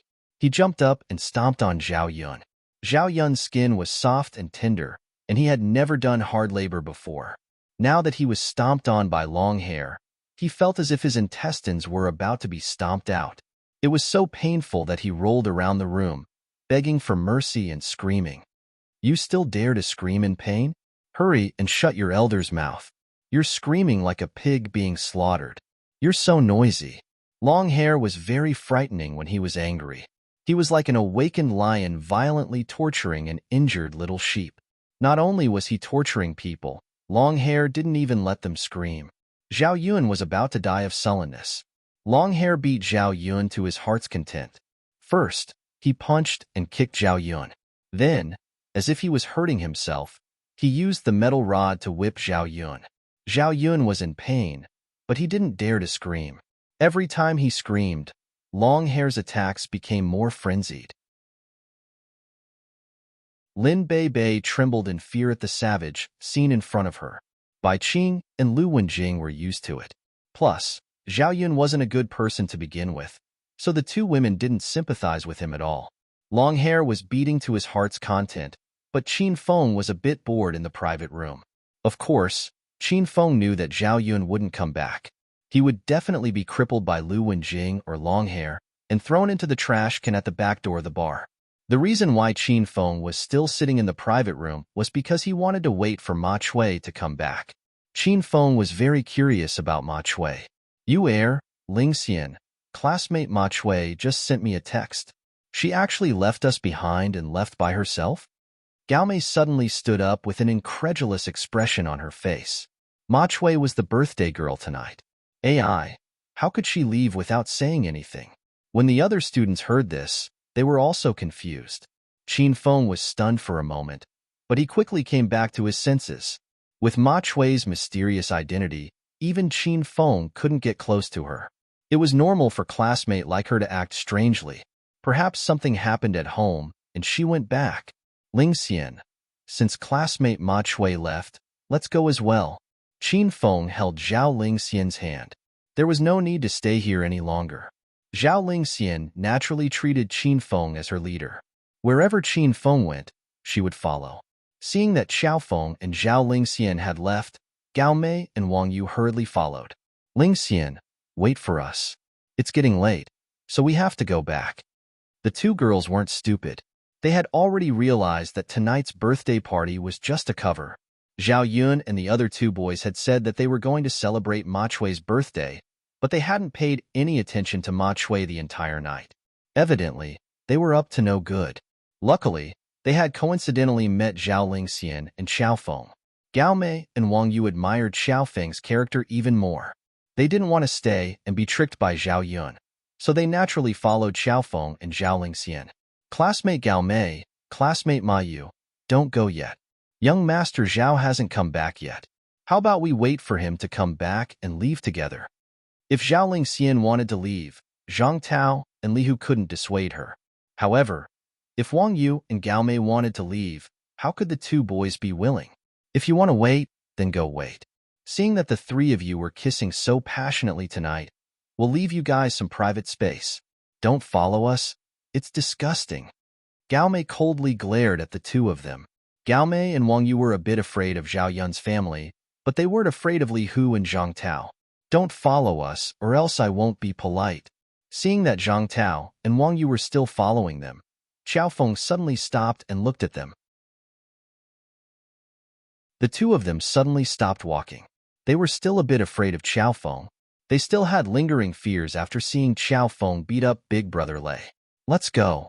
Seeing that Zhang Tao and Wang Yu didn't dare to follow them, Qin Feng left with the three girls. Qin Feng specially sent Gao Mei and Wang Yu to the entrance of the bar and flagged down a taxi for them. Hurry and go home. In the future, don't casually go out with boys at night. There are many people like Zhao Yun who have the face of a human but the heart of a beast. Thank you, Big Brother Qiao. Wang Yu and Zhao Lingxian gratefully looked at Xiao Feng. When the two women first saw Xiao Feng, they felt that he couldn't be any more ordinary and that he wasn't good enough for Zhao Lingxian. However, after a night of interaction, the two women greatly admired Xiao Feng. Lingxian, we'll be going now. Your boyfriend's pretty good. That's right, you've been in Acropolis the entire time, right? Let's keep in touch when we have time and go out to play together. After Wang Yu and Gao Mei said their goodbyes to Zhao Lingxian, they got into the car and left. Zhao Lingxian tightly held onto Qin Feng's arm. Thinking back to how the two girls had praised Qin Feng, Zhao Lingxian felt extremely happy. Goddamn it, reckless guy. Let's see if you dare to bully our phone group's sister-in-law again. Today, I'll spare your dog life. Go eat shit. Just as Wang Yu and Gao Mei left, Qin Feng heard a burst of angry cursing from behind him. Longhair carried Zhao Yun with one hand as he walked out of the bar while cursing. He threw Zhao Yun onto the road. Wasn't he afraid that the brat would be run over by a car? What are you looking at? Have you never seen gangsters kill people? If you keep looking, I-oh, goddamn it, Big Brother Qin. Tui, Big Brother Xiao Feng, it's you. I didn't see clearly, so don't be angry. After hearing that Zhao Yun dared to bully Wenjing's sister-in-law, Longhair was so angry that his lungs were about to explode. After throwing Zhao Yun away, Longhair's anger hadn't subsided. When he saw someone staring at him, he immediately yelled at that person. However, halfway through his yelling, Longhair seemed to have woken up from a dream and found that it was young Master Qin.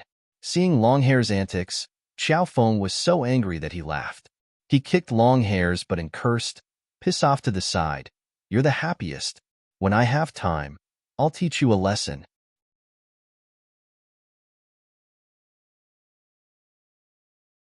Chapter 580. Longhair didn't have any temper after being kicked by Qin Feng.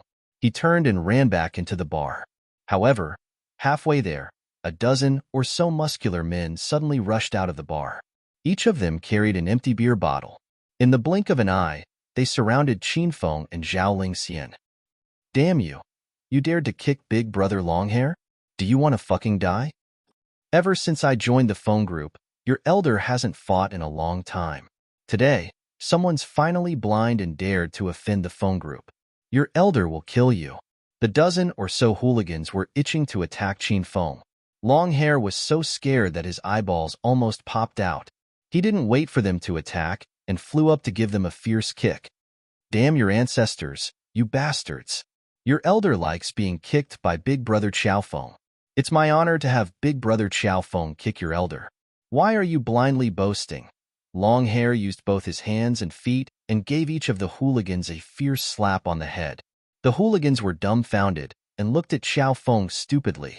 They didn't know who this person was. Even Big Brother Longhair was so afraid of him. Big Brother Longhair. He dared to kick you? That's right, Big Brother Longhair.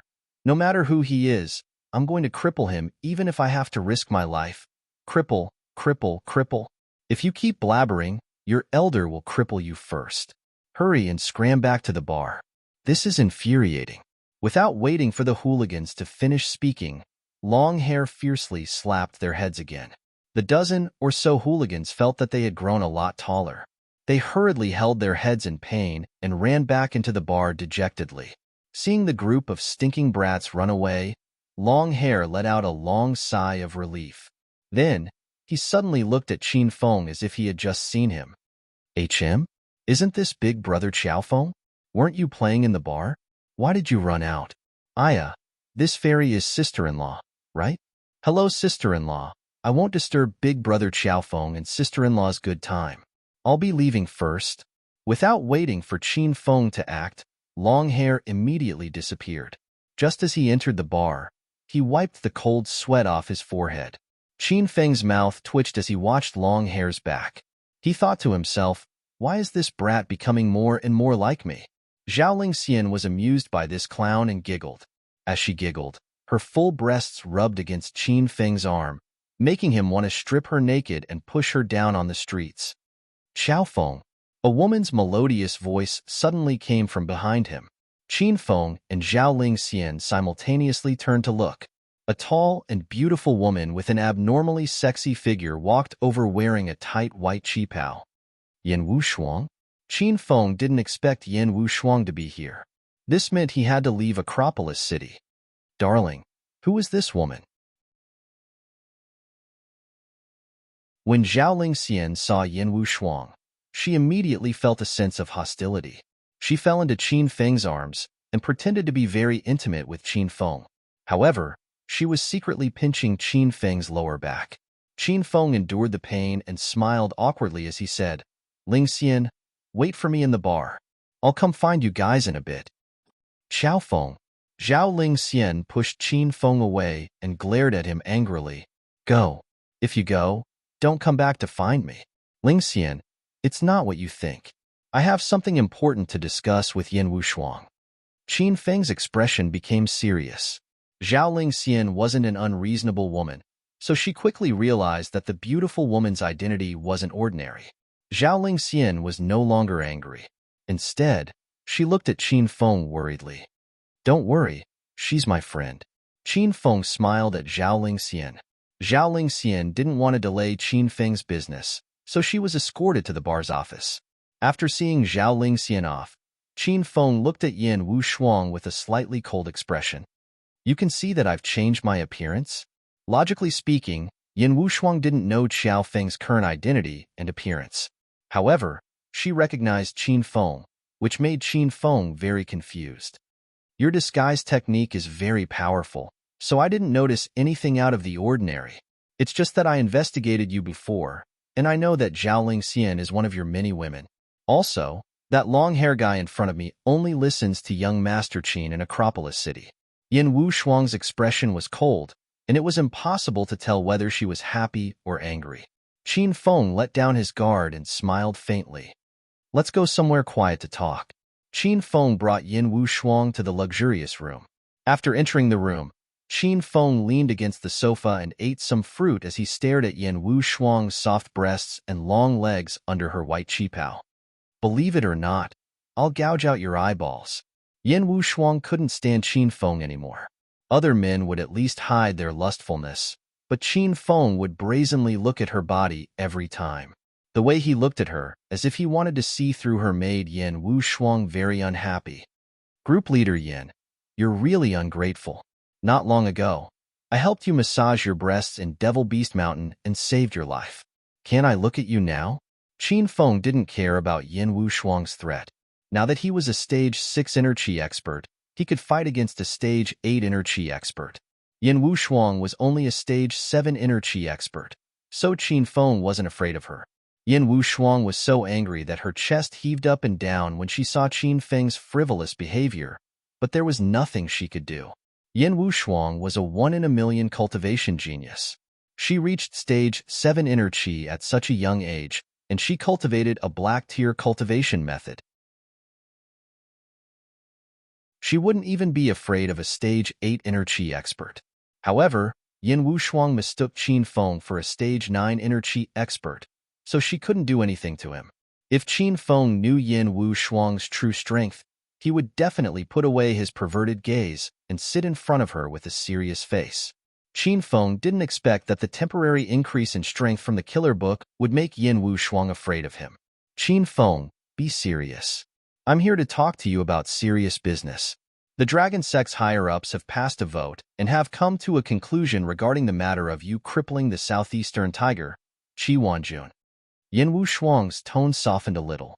She could only let Qin Feng stare at her. Qin Feng's eyes lit up. He put away his messy thoughts and became very serious. Since the battle on Devil Beast Mountain, Qin Feng knew that there were too many experts in China who could kill him. He also knew how powerful the Dragon Sect was. With his current strength, he didn't dare to act rashly. Therefore, the Dragon Sect's decision was very important to Qin Feng. Is it good or bad? Qin Feng asked. I think it's good. At least you're alive, Yin Wushuang said. Tell me more about it. The meeting of the Dragon Sect's higher-ups has just ended. They agreed that you crippled Qi Wanjun and caused China to lose a powerful general. The Dragon Sect can spare your life, but you have to do something for them to make up for your mistake.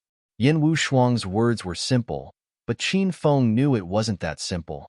What's the task that the Dragon Sect arranged for me? Yin Wushuang's beautiful eyes flashed with a strange light. She didn't expect Qin Feng to see through the problem. She thought for a while and said, infiltrate Jindu University and investigate the conspiracy behind the William family in America. Yin Wushuang's mission was simple, but Qin Feng thought of many questions. The William family in America? Are Williams and Prince William members of this family? The first thing that came to Qin Feng's mind was Williams, whom he killed on Coiled Snake Mountain, and Prince William, whom he met on Ghost Mountain. At that time, there was also a man who was wrapped in black cloth and wielded an unparalleled slash. Was that man from the William family? That's right. They are all from the William family, and they are the grandchildren of the current team leader.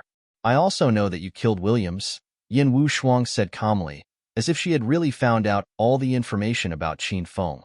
Qin Feng's expression didn't change, but his heart was in turmoil. He had a new understanding of the Dragon Sect's power. Can you tell me about the William family in America? Qin Feng avoided the topic of killing Williams and changed the topic. Yin Wushuang didn't seem to care about Williams.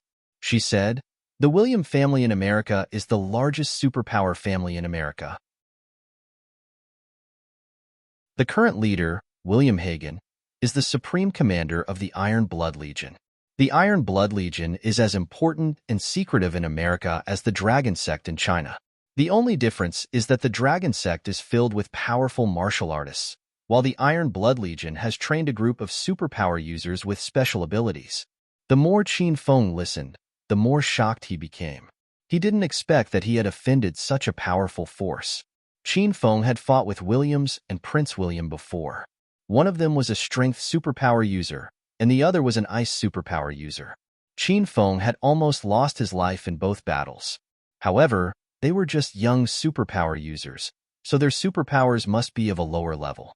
Qin Feng wondered if he could defend himself if the William family sent a high-level superpower user to kill him. This kind of superpower family is definitely not a good thing. How dare they sneak into China? Obviously, they are trying to steal China's secrets.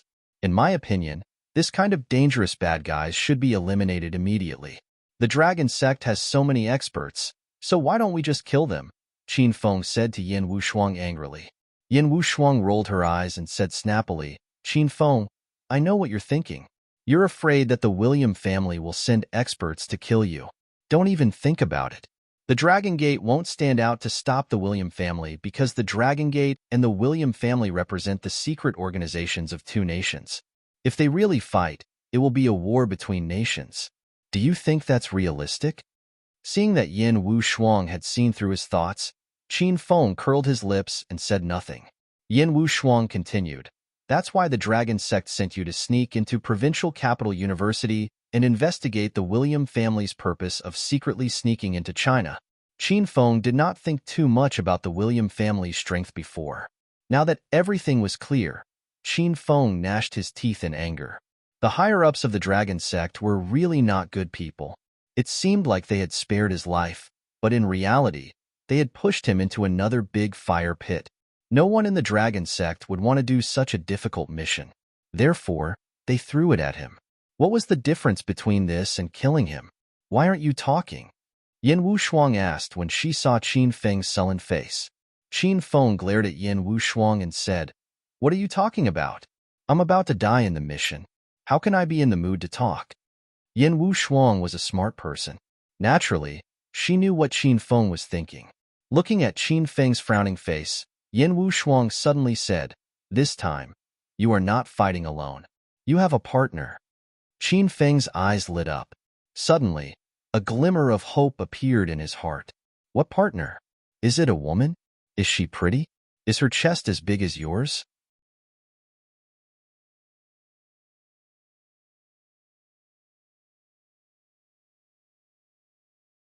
Chapter 581.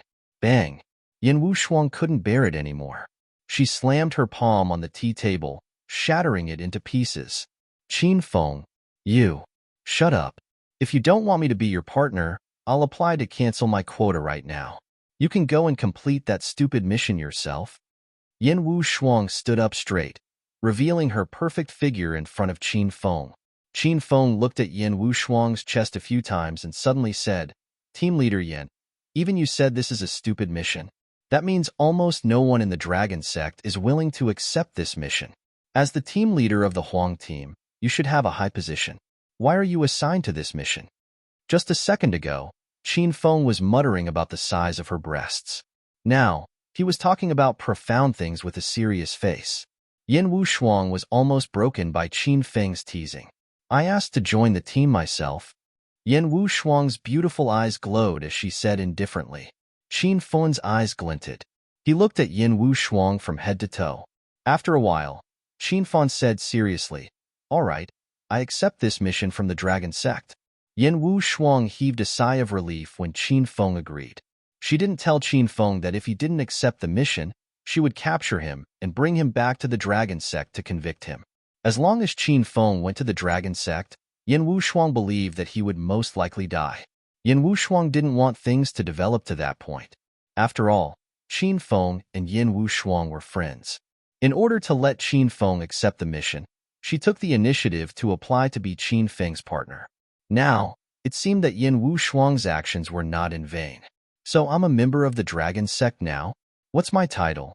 "I heard that China's Dragon Sect is very mysterious. Normal police departments don't have the authority to order Dragon Sect members around. Now that the mayor of Acropolis City sees me, is he going to suck up to me?"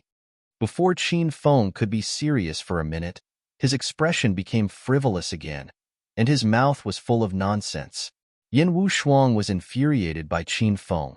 Looking at her unreliable partner, Yin Wu Shuang felt regretful. She glared at Qin Feng coldly and said, "Your mission this time is just to make up for your mistakes. Only after you complete the mission will you be a member of the Dragon Gate." The Dragon Gate is divided into 4 groups according to the ranks: Heaven Group, Earth Group, Black Group, and Yellow Group. New members will be assigned to the Huang Group as the lowest member. Putting aside your identity as young Master Qin, even if you see the village chief, you'll have to suck up to him. Fuck, how can this be? This Dragon Sect is too trashy. Qin Feng protested unhappily. He had worked so hard, but he still couldn't be a member. You've created a bloodbath in the martial arts world, and you've even crippled Qi Wanjuan's martial arts. You should be grateful that you're still alive to peek at my body." Yin Wu Shuang glared at Qin Feng with dissatisfaction. In fact, Yin Wushuang didn't reveal some information to Qin Feng because it was considered the dragon sect's secret. Qin Feng hadn't joined the dragon sect yet, so Yin Wushuang wouldn't reveal it to him. In fact, the dragon sect wasn't controlled by the police in the secular world.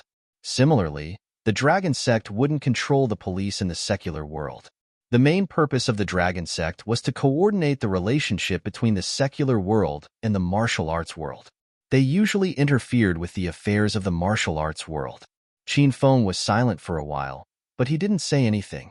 Qin Feng recalled Yin Wushuang's mission issued by the system. The mission asked Qin Feng to assist Yin Wushuang in investigating the William family's secret plan. When the system issued this mission, Qin Feng was puzzled. He didn't know how to complete this mission. After listening to Yin Wushuang's explanation, Qin Feng finally had an idea. It seemed like even if the dragon sect didn't force this mission on Qin Feng, he would have to complete it himself. Qin Feng felt relieved when he thought of this. Since you've agreed, follow me back to the provincial capital. According to the dragon sect spy, the people sent by the William family are on their way here. They will arrive at provincial capital university tomorrow. Yin Wushuang broke the silence when she saw Qin Feng. They will arrive at provincial capital university tomorrow? Who are they? Qin Feng was puzzled. The exchange students from the St. Medical Institute in America? Yin Wushuang said. Qin Feng's eyes lit up. Back when he was still teaching at provincial capital university, the leaders of the medical college had attached great importance to the St. Medical Association's sudden organization of a learning exchange. Now that he calculated the time, the medical exchange would begin in 2 days. However, Qin Feng didn't expect these exchange students to be sent by the William family in America. But why did they sneak into provincial capital university? Since we've confirmed their identities, why don't we capture them and interrogate them when they arrive at provincial capital university? Why do we have to risk our lives? If we have the time, why don't we do something that we both like? Hee. Qin Feng suddenly looked at Yin Wushuang and smirked. Yin Wushuang was so angry that she almost fainted. Qin Feng hadn't even stepped into the battlefield, but he was already thinking about how to escape from this mission. He even said such shameless and frivolous words. Qin Feng, don't flatter yourself. I'm not interested in those dirty things that you like. Even if I'm interested, it won't be with you. Do you think the people from the American Iron Tank Corps are idiots? The information obtained by the Dragon Gate is only a part of the Iron Tank Corps. Not all the exchange students are from the Iron Tank Corps. They are just hidden among the exchange students, and we can't be sure who they are. Once the Dragon Gate captures these exchange students, they will alert the enemy and attract the attention of the people from the Iron Tank Corps. By then, it will be almost impossible to find out their real purpose. After hearing Yin Wushuang's words, Qin Feng realized that he couldn't avoid this mission. He was in a bad mood. Team Leader Yin, you entered Provincial Capital University as a transfer student. You should have received this mission long ago, right? Qin Feng suddenly looked at Yin Wushuang with a sharp gaze. Yin Wushuang's heart skipped a beat, and her face blushed. Qin Feng's guess was right. Yin Wushuang entered Provincial Capital University to investigate the truth behind the William family secretly sending the Iron Tank Corps into China. Yin Wushuang was unlucky to receive this mission. However, because of Qin Feng's sudden interference, the Dragon Gate threw this mission to Qin Feng.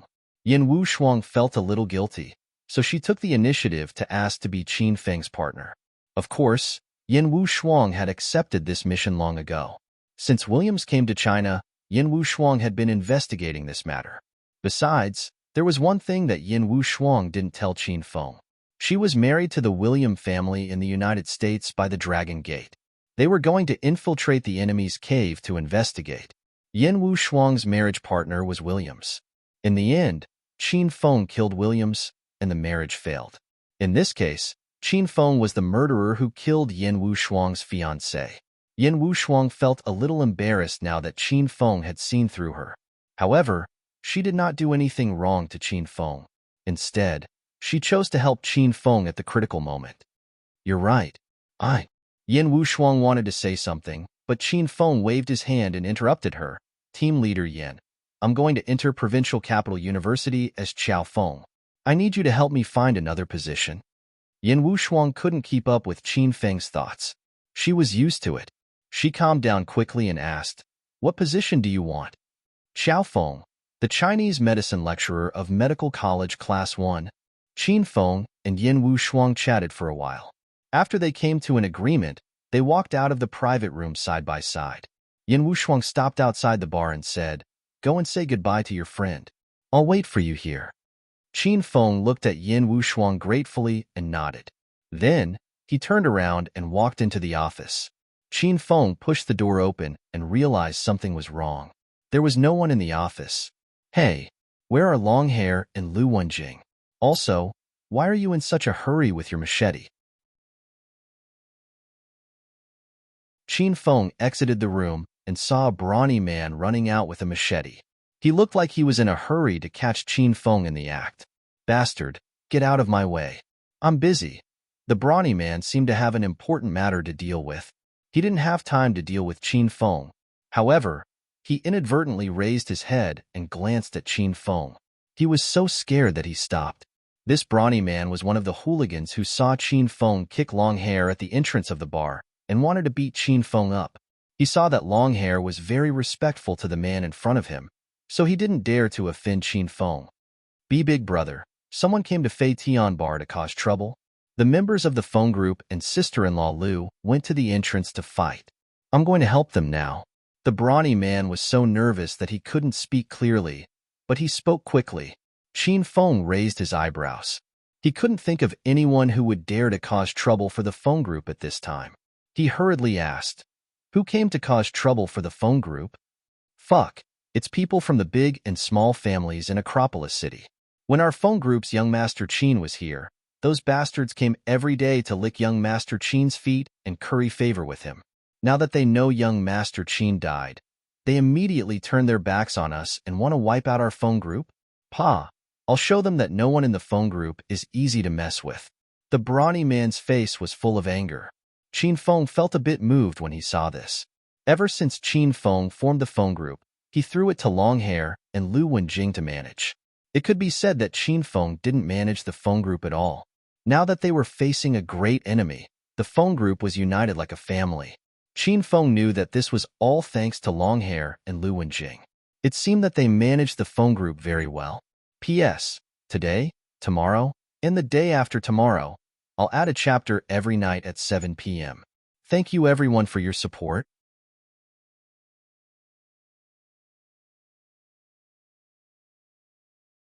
Chapter 582. Qin Feng sighed inwardly and quickly regained his composure. After finding out that the people who came to cause trouble were people from the large families of Acropolis City, Qin Feng immediately understood. This time, he purposely spread the news of Qin Feng's death. Then, someone uploaded the video of the fight online. This time, everyone believed that Qin Feng was really dead.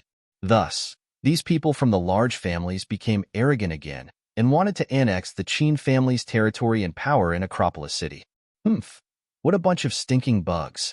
This time, I can't let them go so easily. Let's go together. Qin Feng harumphed coldly and rushed toward the entrance of the bar. Okay. The brawny man froze for a moment, then immediately regained his composure. He hurriedly chased after Qin Feng. When Qin Feng arrived at the entrance of the bar, there was a dense crowd outside. There were at least 200 to 300 people, and these people were packed tightly at the entrance of the Fei Tian bar. Qin Feng recognized the 4 old men standing at the very front of the crowd. They were the elders of the Zhou family and Gao family of the 4 major family clans. There were also 2 old patriarchs of the 5 major family clans. Aside from these 4 people leading the crowd, there were also the patriarchs of the 5 small families standing slightly behind them. When Qin Feng looked behind them carefully, he saw that even some people from small families and even small powers were mixed in the crowd. These people usually bowed when they saw Qin Feng. Some of them didn't even have the status to speak to Qin Feng. But now that they knew Qin Feng was dead, these people who were soft to the weak and afraid of the strong all came out to intimidate him. Longhair, this old man advises you to immediately disband the Feng group and hand over the territory controlled by the Feng group. If you do that, this old man can spare your worthless life. The Gao family's elder roared as he glared at Long Hair. A few days ago, Qin Feng tortured and killed Gao Hu in the Amethyst Dragon Palace. When the Gao family's elder rushed over with the Gao family, he was frightened by Qin Feng's valiant skills and cruel methods. In order to protect the Gao family's old man didn't hesitate to expel Gao Hu from the family and apologized to Qin Feng. Although old elder Gao didn't say anything about this, he was still brooding over it. Now that Qin Feng was dead, old elder Gao was the first to jump out and clamor. He wanted to take revenge for his grandson, Gao Hu, and take away all of the Qin family's businesses and power in Acropolis City. On Long Hair's side, the core members of the Feng group were lined up in 3 rows. There wasn't much of a difference in numbers between them and the large families. Long Hair stood at the very front of the group. His expression was resolute and unyielding, and his eyes were completely red as if they were about to spit out flames. Lu Wenjing, Lin Beibei, Zhao Lingxian, and Bai Qing were protected by Long Hair. Old fart, when I, young Master Qin, was here a few days ago, you didn't even dare to fart. Now that you know that young Master Qin has passed away, you jump out to act pretentious. Be careful that you don't act properly and get struck by lightning. The corners of Qin Feng's mouth twitched violently when he heard Long Hair use the words passed away. He didn't know what to say. Humph, since you refuse a toast only to drink a forfeit, don't blame this old man for not showing mercy. Old Elder Gao was so angry that his entire body trembled. A few days ago, he didn't even dare to fart in front of Qin Feng. However, how could he say that in front of so many people? Wasn't this a slap to this old man's face? Haha, this is the funniest joke this old man has heard this year. You won't show mercy? You old men gathered a bunch of crooked melons and dates, and you want to challenge my Defeng group? This old man can destroy you all by myself. Long Hair was now at stage 2 inner chi, and his aura had changed. His tall body stood there like a towering and unmoving mountain. His voice was loud and penetrating, and some of the ordinary people on the other side felt like they couldn't breathe. Heh, this old man couldn't tell that you were a martial artist. However, your realm is nothing to us. Old Elder Gao laughed coldly, and a look of disdain appeared on his face. Let me give everyone one last piece of advice. If you put down your weapons and leave now, we can spare your worthless lives. However, when the battle starts, none of you will be able to leave alive. Old Elder Gao roared angrily.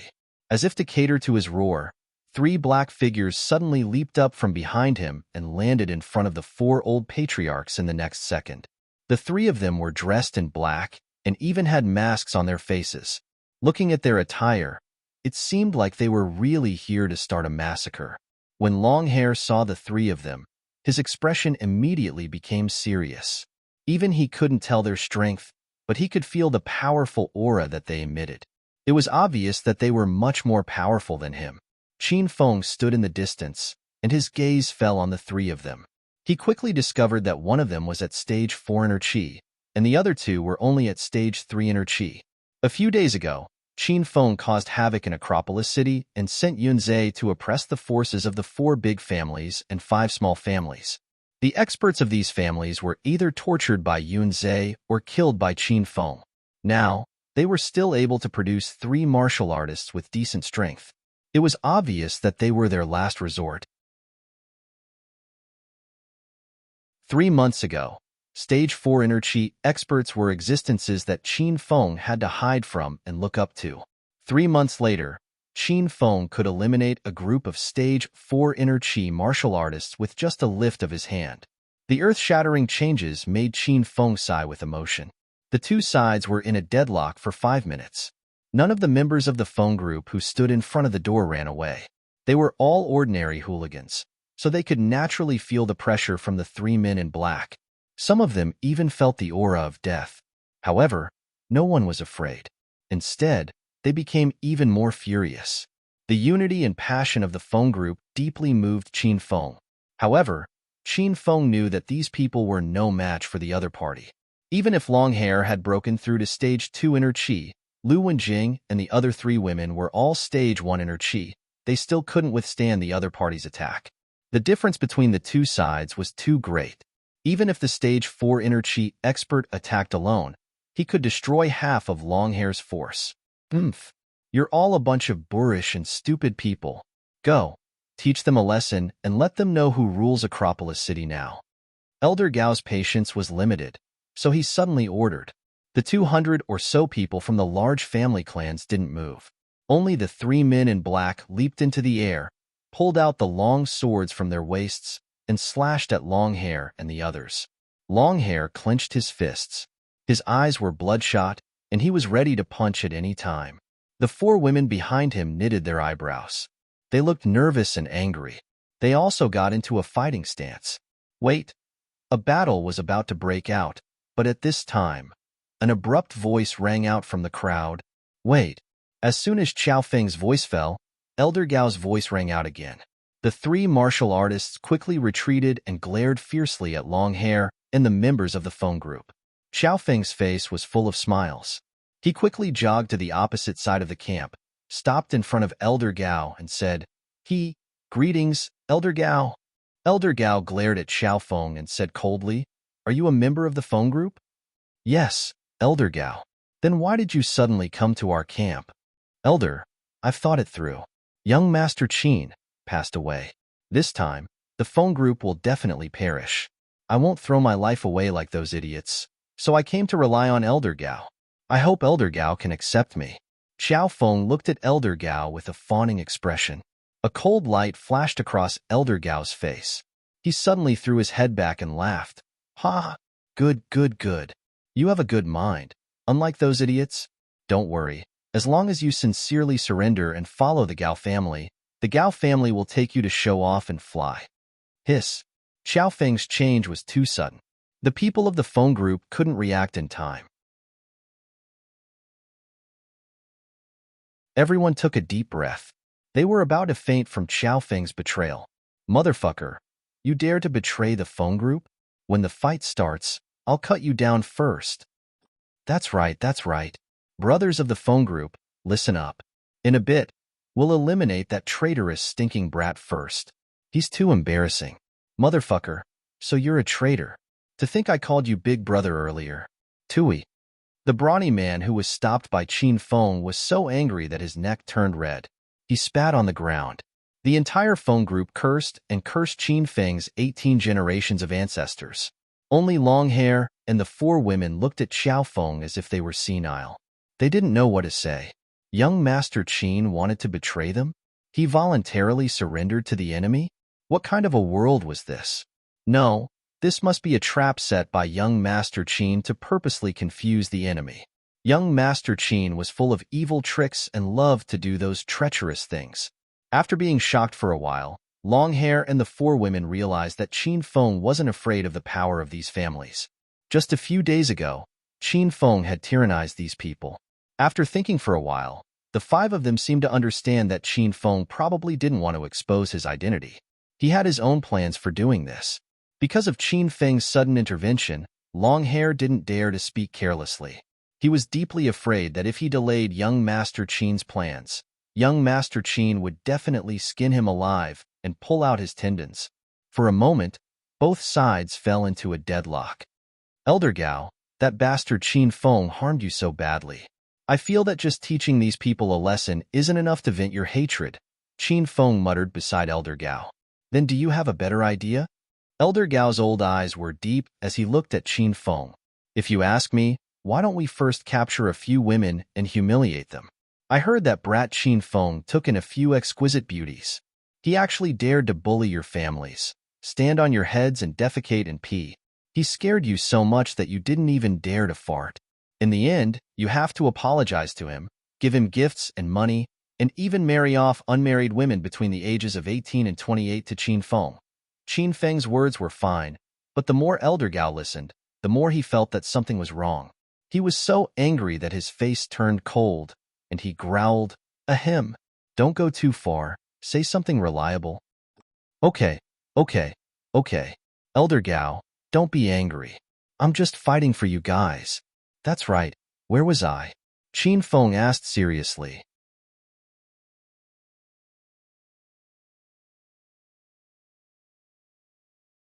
Chapter 583.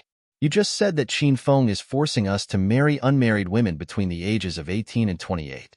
Elder Gao was in a fit of rage, so he repeated Qin Feng's words without even thinking about it.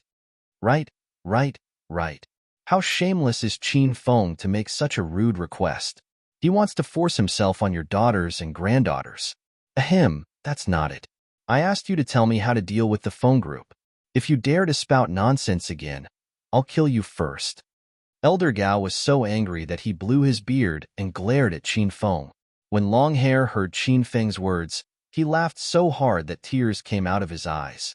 Long Hair found that he had guessed correctly. Young Master Qin really did like to do these kinds of shady things. The originally nervous and angry Zhao Lingxian and the other three women calmed down when they saw Qin Feng. Although Qin Feng was standing in front of them, and there was a certain distance between them, the four women felt inexplicably at ease when they saw him standing there. Oh, aren't you talking about Qin Feng forcing himself on these women? I thought Elder Gao would like to hear that part. Qin Feng's words made Elder Gao so angry that he almost spat out blood. Before Elder Gao could speak, Qin Feng continued, "Since Qin Feng is so shameless and dares to make such a request, then we'll give him a taste of his own medicine. I've heard that the women by Qin Feng's side are all as beautiful as fairies. We'll capture one of them and humiliate Qin Feng's women in front of everyone so that he won't be able to rest in peace." Qin Feng's suggestion had finally been completed. If he hadn't said it, Elder Gao would have died of anger. After hearing Qin Feng's suggestion, the disciples and patriarchs of the major families were stunned. Everyone's gaze fell on Qin Feng. They didn't expect that this ordinary-looking man could actually come up with such a wretched and insidious scheme. What a fucking good plan. Ha ha ha, good, wonderful. This is both wonderful and wonderful. Elder Gao suddenly threw his head back and laughed. He laughed so hard that tears almost came out of his eyes. The disciples and patriarchs of the other families all nodded. The younger men all looked excited, as if they were going to take advantage of Qin Feng's women. Elder Gao, you also think this plan is wonderful, right? We're birds of a feather. We're both shameless. Qin Feng also laughed. Elder Gao's smile froze. He glared at Qin Feng, then turned to the black-clothed man in front of him and said, "Sui Feng, go and capture Qin Feng's woman. He dared to kill my grandson, so I'll make sure he dies with regrets." Sui Feng was the strongest among the three black-clothed martial artists. He was a stage 4 inner chi warrior. After he received the order, he went to grab the woman. Qin Feng quickly ran to Sui Feng and whispered in his ear, "Big brother, you probably don't know which one is Qin Feng's woman. Let me tell you a secret. It's the woman in the white cheongsam standing at the back of the crowd. She has the best relationship with Qin Feng. When Qin Feng was still here, he hung out with that woman every day. You just need to grab her." Qin Feng was talking about Yin Wu Shuang, who was standing at the back. Yin Wu Shuang was wearing a snow-white, tight-fitting cheongsam. Her cheongsam was spotless, showing off her arrogant figure. Yin Wu Shuang also didn't know what was happening here. She crossed her arms and looked at everything with a cold expression. She wouldn't interfere in things that she shouldn't interfere in. After Sui Feng heard Qin Feng's muttering, his gaze fell on Yin Wu Shuang. When he saw the stunning beauty that stood out from the crowd, Sui Feng's gaze became scorching hot. "Is it her?" Sui Feng's voice was filled with excitement. "It's definitely her. Because she is Qin Feng's woman, she is protected in the last row by the Feng group. Quickly go and capture her." Xiao Feng looked at Sui Feng with a resolute expression. Sui Feng turned his head and looked at Elder Gao. Seeing Elder Gao slightly nodding, Sui Feng leaped up and stood in front of Yin Wu Shuang like a gust of wind in a few breaths. Staring at Yin Wu Shuang's delicate face at such a close distance, Sui Feng's breathing became a little rapid, but he pretended to be calm and stood in a refined and courteous manner. He smiled and said, "Miss, you are really beautiful." Although Qin Feng was some distance away from Sui Feng and Yin Wu Shuang, with his stage 6 inner chi cultivation, he could clearly hear the conversation between the two. Hearing the way Sui Feng greeted him, as well as his current posture and expression, Qin Feng concluded that this person was also someone who liked to flirt with girls. With this, Qin Feng felt much more at ease. "I don't know you. Get lost." Yin Wu Shuang was expressionless. She stood in the wind like a saintess on a snowy mountain. She was too lazy to look at Sui Feng. Her voice was as cold as frost. An ominous glint flashed through Sui Feng's eyes, but he quickly smiled. It was not a genial smile, but a wretched smile. Sui Feng had already decided to shed all pretense of cordiality. Beauty, so what if you don't know me? As long as we roll in bed a few more times at night, we will naturally become familiar. Bang! Before Sui Feng could finish speaking, he suddenly flew backward. His wide body was like a kite with a broken string. Sui Feng was the leader of the large family clans. Otherwise, where would their dignity be? How would they be able to suppress the Feng group? Would they be scared away by a woman? I'm standing right here. What can you do? Yin Wushuang didn't like to meddle in other people's business, but Sui Feng's frivolous words and Elder Gao's attitude made her very unhappy. You, don't be so shameless. Do you know who we are?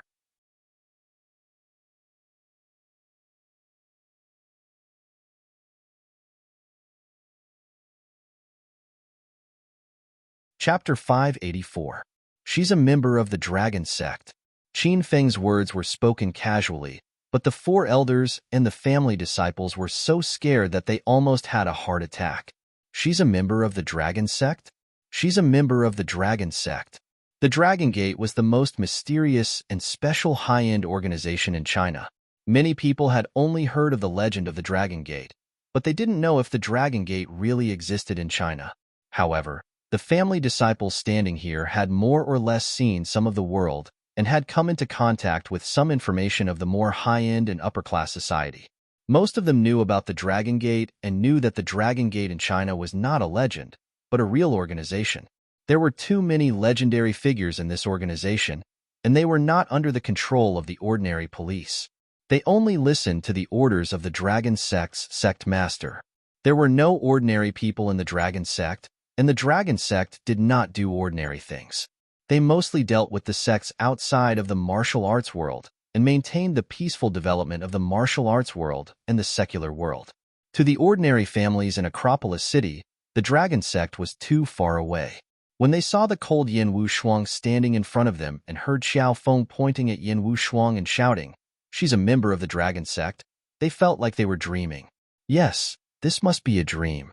This is not reality. Everyone comforted themselves. Bang! A muffled sound echoed. Before Elder Gao could react, Yin Wushuang slapped him and sent him flying. Elder Gao screamed in the air. This is not a fucking dream. Xiao Feng, you. How dare you dodge? Yin Wushuang slapped Elder Gao and didn't even look at him. She glared at Qin Feng with her fiery eyes. Yin Wushuang's slap was meant for Qin Feng, but Qin Feng ran too fast, and Yin Wushuang accidentally slapped Elder Gao. Big-breasted woman, why can't I dodge when you hit me? Do you think I'm stupid? Why don't you slap me with your chest? I promise I won't dodge. Qin Feng made a face at Yin Wushuang with a cheeky smile. Slap.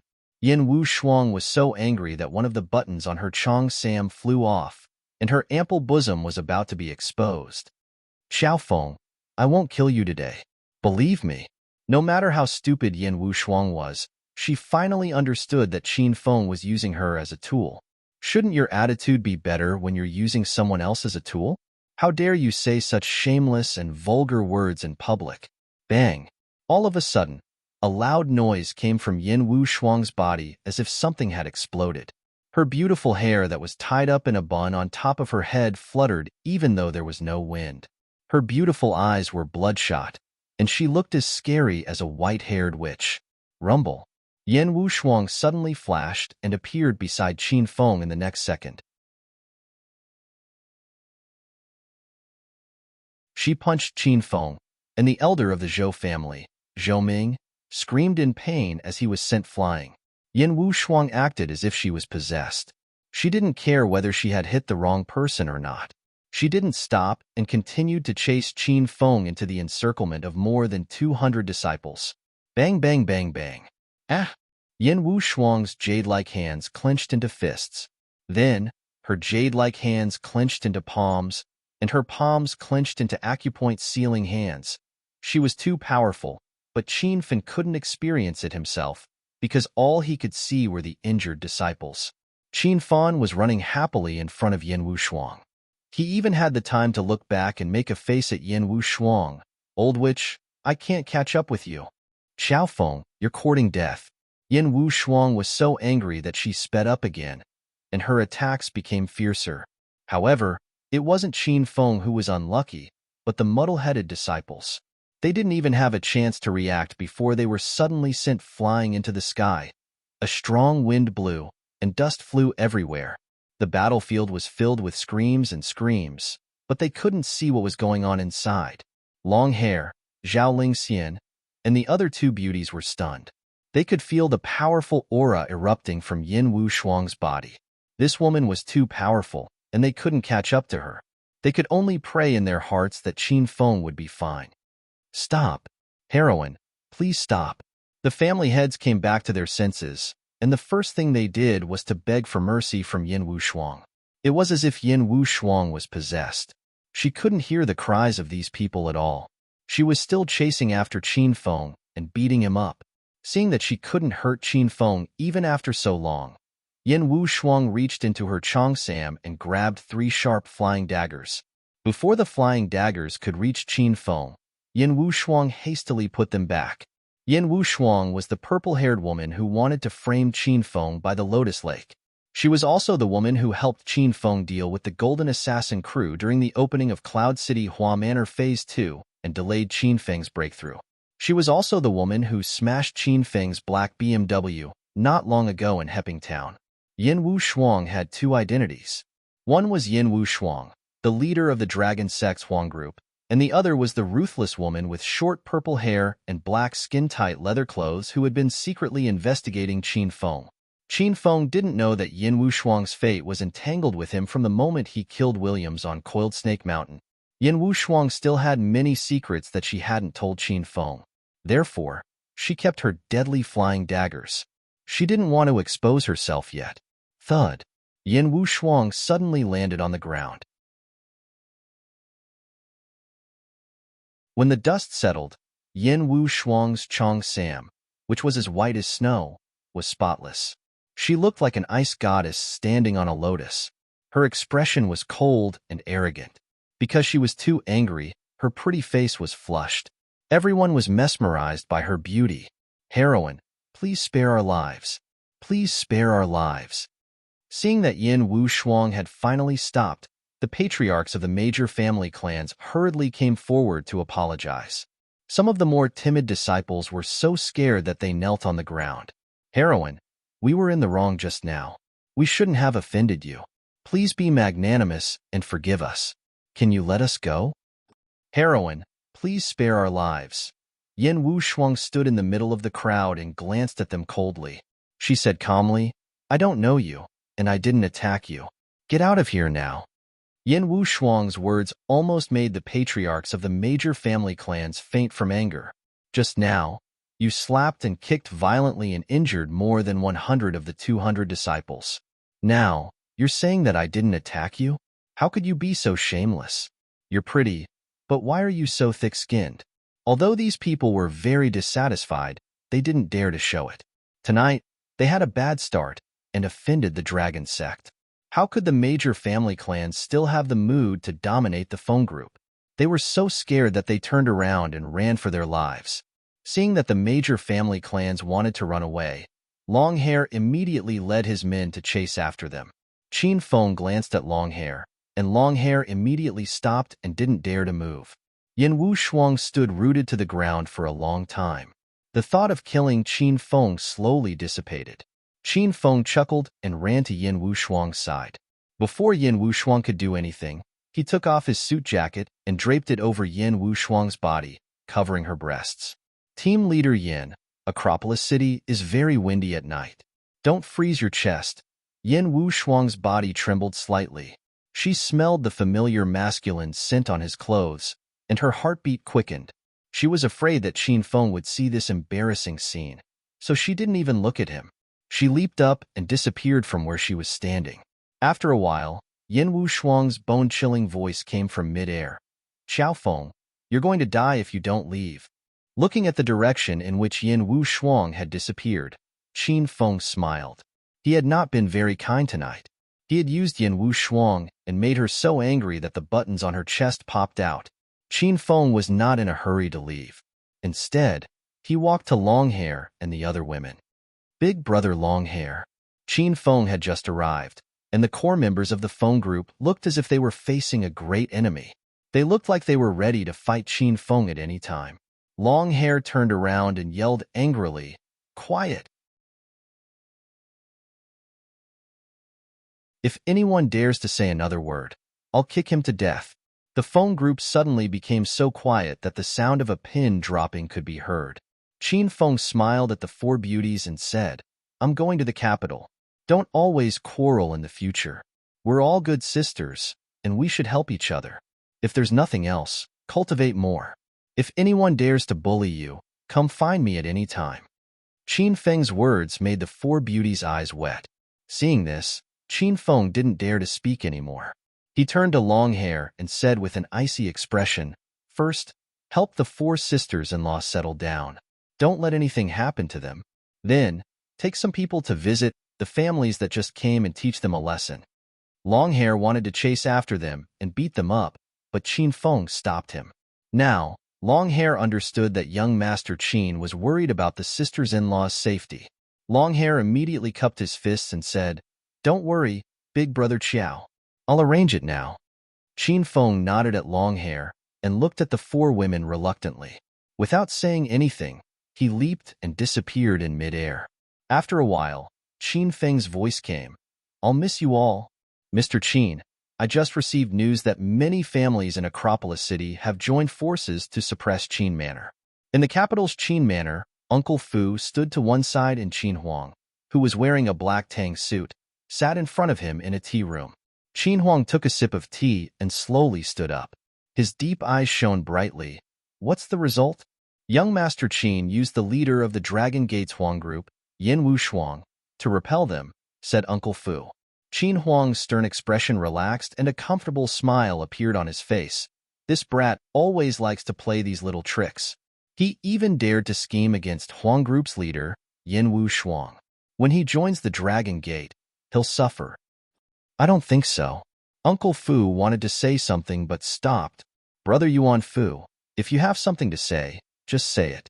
You and I are like a family." Yuan Fu nodded and continued, "Leader Yin is a great beauty." Qin Huang was stunned for a while and suddenly laughed. "Haha, if that's the case, it might not be so.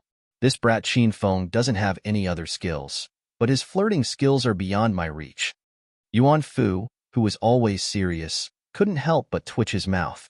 He wanted to laugh but couldn't. The Qin Emperor laughed for a while, and his expression suddenly turned solemn. "Yuan Fu, you have followed me and my father for more than 20 years, and you have been helping me take care of Qin Fen. Now that your identity has been exposed, Qin Fan and I owe you." Qin Huang shook his head and sighed.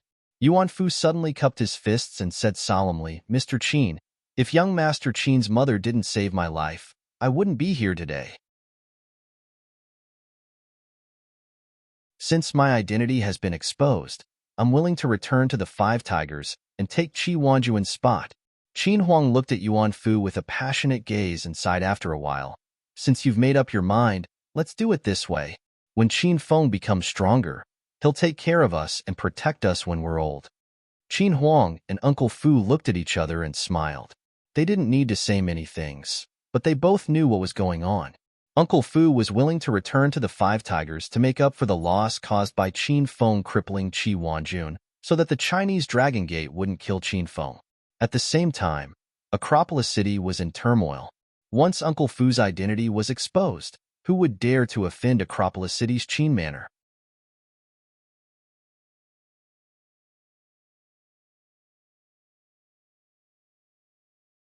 Chapter 585. Today was a big day for Provincial Capital University. The exchange students from the St. Medical Institute had arrived at Provincial Capital International Airport an hour ago. The students held up banners and flags at the entrance of Provincial Capital University. They placed baskets of flowers and scattered colorful confetti to welcome the arrival of the exchange students. Standing at the forefront of the crowd was a gray-haired old man.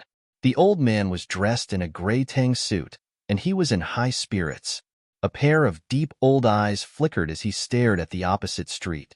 The old man's name was Wang Zhonghua, and he was the principal of Kyoto University. Two old men stood behind Wang Zhonghua. One of them was the dean of Provincial Capital University Medical College, Lu Feng, and the other was a Chinese medicine professor and lecturer, Lin Qingyuan. When Qin Feng competed with Xiao Lei to see if Chinese medicine was better or Western medicine was better, Lin Qingyuan suffered a heart attack. Qin Feng used the 5 elements acupuncture technique to save him. Behind them were some associate professors and senior lecturers from the medical school. Since the people who came were from the St. Medical Institute in the United States, and the main purpose of the exchange was medical skills, the teachers from the Provincial Capital University who came out to welcome them were almost all from the medical school. Seeing that there were no cars on the opposite street, Dean Wang Zhonghua turned to look at Lu Feng and Lin Qingyuan with a grave expression in his eyes. Dean Lu, Professor Lin, are you guys confident that the St. Medical Institute of the United States will visit our university out of the blue? Lu Feng and Lin Qingyuan knew what the principal was asking. Lu Feng shook his head and sighed without saying a word. Ever since the medical college's divine physician, Li Xingtian, went missing 5 years ago, the flourishing Chinese medicine faculty had been on the decline. They could not find any outstanding students or teachers. How could they exchange medical skills with the world's top medical college, the St. Medical Institute? Wouldn't that be a slap in the face? Lin Qingyuan frowned. A few moments later, Elder Lin's eyes lit up again, but it soon dimmed. The principal, Wang Zhonghua, noticed the change in Lin Qingyuan's expression. He asked, Professor Lin, do you have any ideas? Lin Qingyuan shook his head and said, there's a Chinese medicine lecturer called Qin Feng who's a talent. I'm in awe of his acupuncture skills at such a young age. He's a real expert who can use the needle manipulation technique. But, at this point, Lin Qingyuan sighed. He didn't have to continue because Wang Zhonghua and Lu Feng knew very well that the entire Provincial Capital University was in an uproar because of the dismissal of a teacher from the medical college. First, the medical college students went on strike. Then, the students' parents came to the university to protest. In the end, the university was under too much pressure, so they took the initiative to revoke the resignation. They wanted to bring Qin Feng back to the university to teach again, but they realized that nobody could find Qin Feng. Now, the medical school students had calmed down, and the protests and strikes had eased up a lot. However, because of Qin Feng's departure, the medical school students looked down on the other teachers. Even when Professor Ling Qingyuan went to teach them, the students were listless. The current Kyoto University's medical school was like a pool of stagnant water. Faced with the arrival of the St. Medical Institute in the United States, the principal and several professors and deans of the medical school were worried to death. They're here, they're here. The exchange students from St. Medical Institute are here. Someone in the crowd suddenly exclaimed. Everyone turned to look at the opposite side of the street. Sure enough, a bus was slowly approaching Kyoto University. The bus finally stopped at the entrance of the university. First, a few blonde and blue-eyed foreign women alighted from the bus.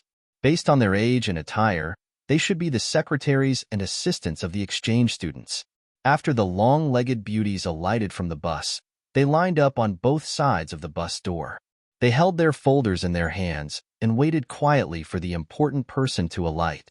A white-haired old man slowly got out of the car. He was dressed in a snow-white suit and looked very spirited. Behind the old man were several middle-aged men. They were probably the teachers' representatives who had come for the exchange. Behind them were 5 students in the St. Medical Institute's uniform. When the students from Provincial Capital University saw the 5 students alighting from the bus, they grumbled. Why are the men's uniforms small suits? Why are they so handsome? Why are the women's uniforms sailor outfits? Our university needs to change too. The white-haired old man who had just alighted from the bus heard the students' complaints. He staggered and almost fell. He shook his head inwardly as he looked at the frivolous and impatient students in front of him. It was obvious that he was very disappointed with the students from Provincial Capital University. Students of this level are not worthy of the exchange students from St. Medical Institute. I think they are quite good at flirting with girls. After the 5 students from the St. Medical Institute got off the bus, They looked around curiously. There were 4 boys and 1 girl. They were the elites among the top students of the St. Medical Institute. On the surface, it seemed like a simple exchange. However, no one wanted to embarrass their university during the exchange. Naturally, they invited capable students and teachers to bring glory to the university. A blond boy among the students looked at the bespectacled man beside him and asked, "Jack, is this the most famous university in China for Chinese medicine?" The bespectacled man's name was Jack. He looked around curiously and said in English, "It should be. Owen, you can ask Avril. She has stayed in China for a period of time. She should know better than us." The 4 foreign boys' gazes fell on the girl standing behind them. The girl had snow-white skin, blue eyes, a high nose, and blonde curly hair that reached her shoulders. She was tall and well-proportioned. She was a rare foreign beauty. However, the beautiful girl's face was a little pale. She coughed from time to time as if she was sick. "This is the university that we came to exchange with. The university isn't just a medical institute. The school has other professional courses."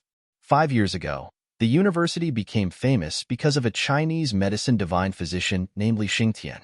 It was ranked in the top 5 among all the medical schools in China.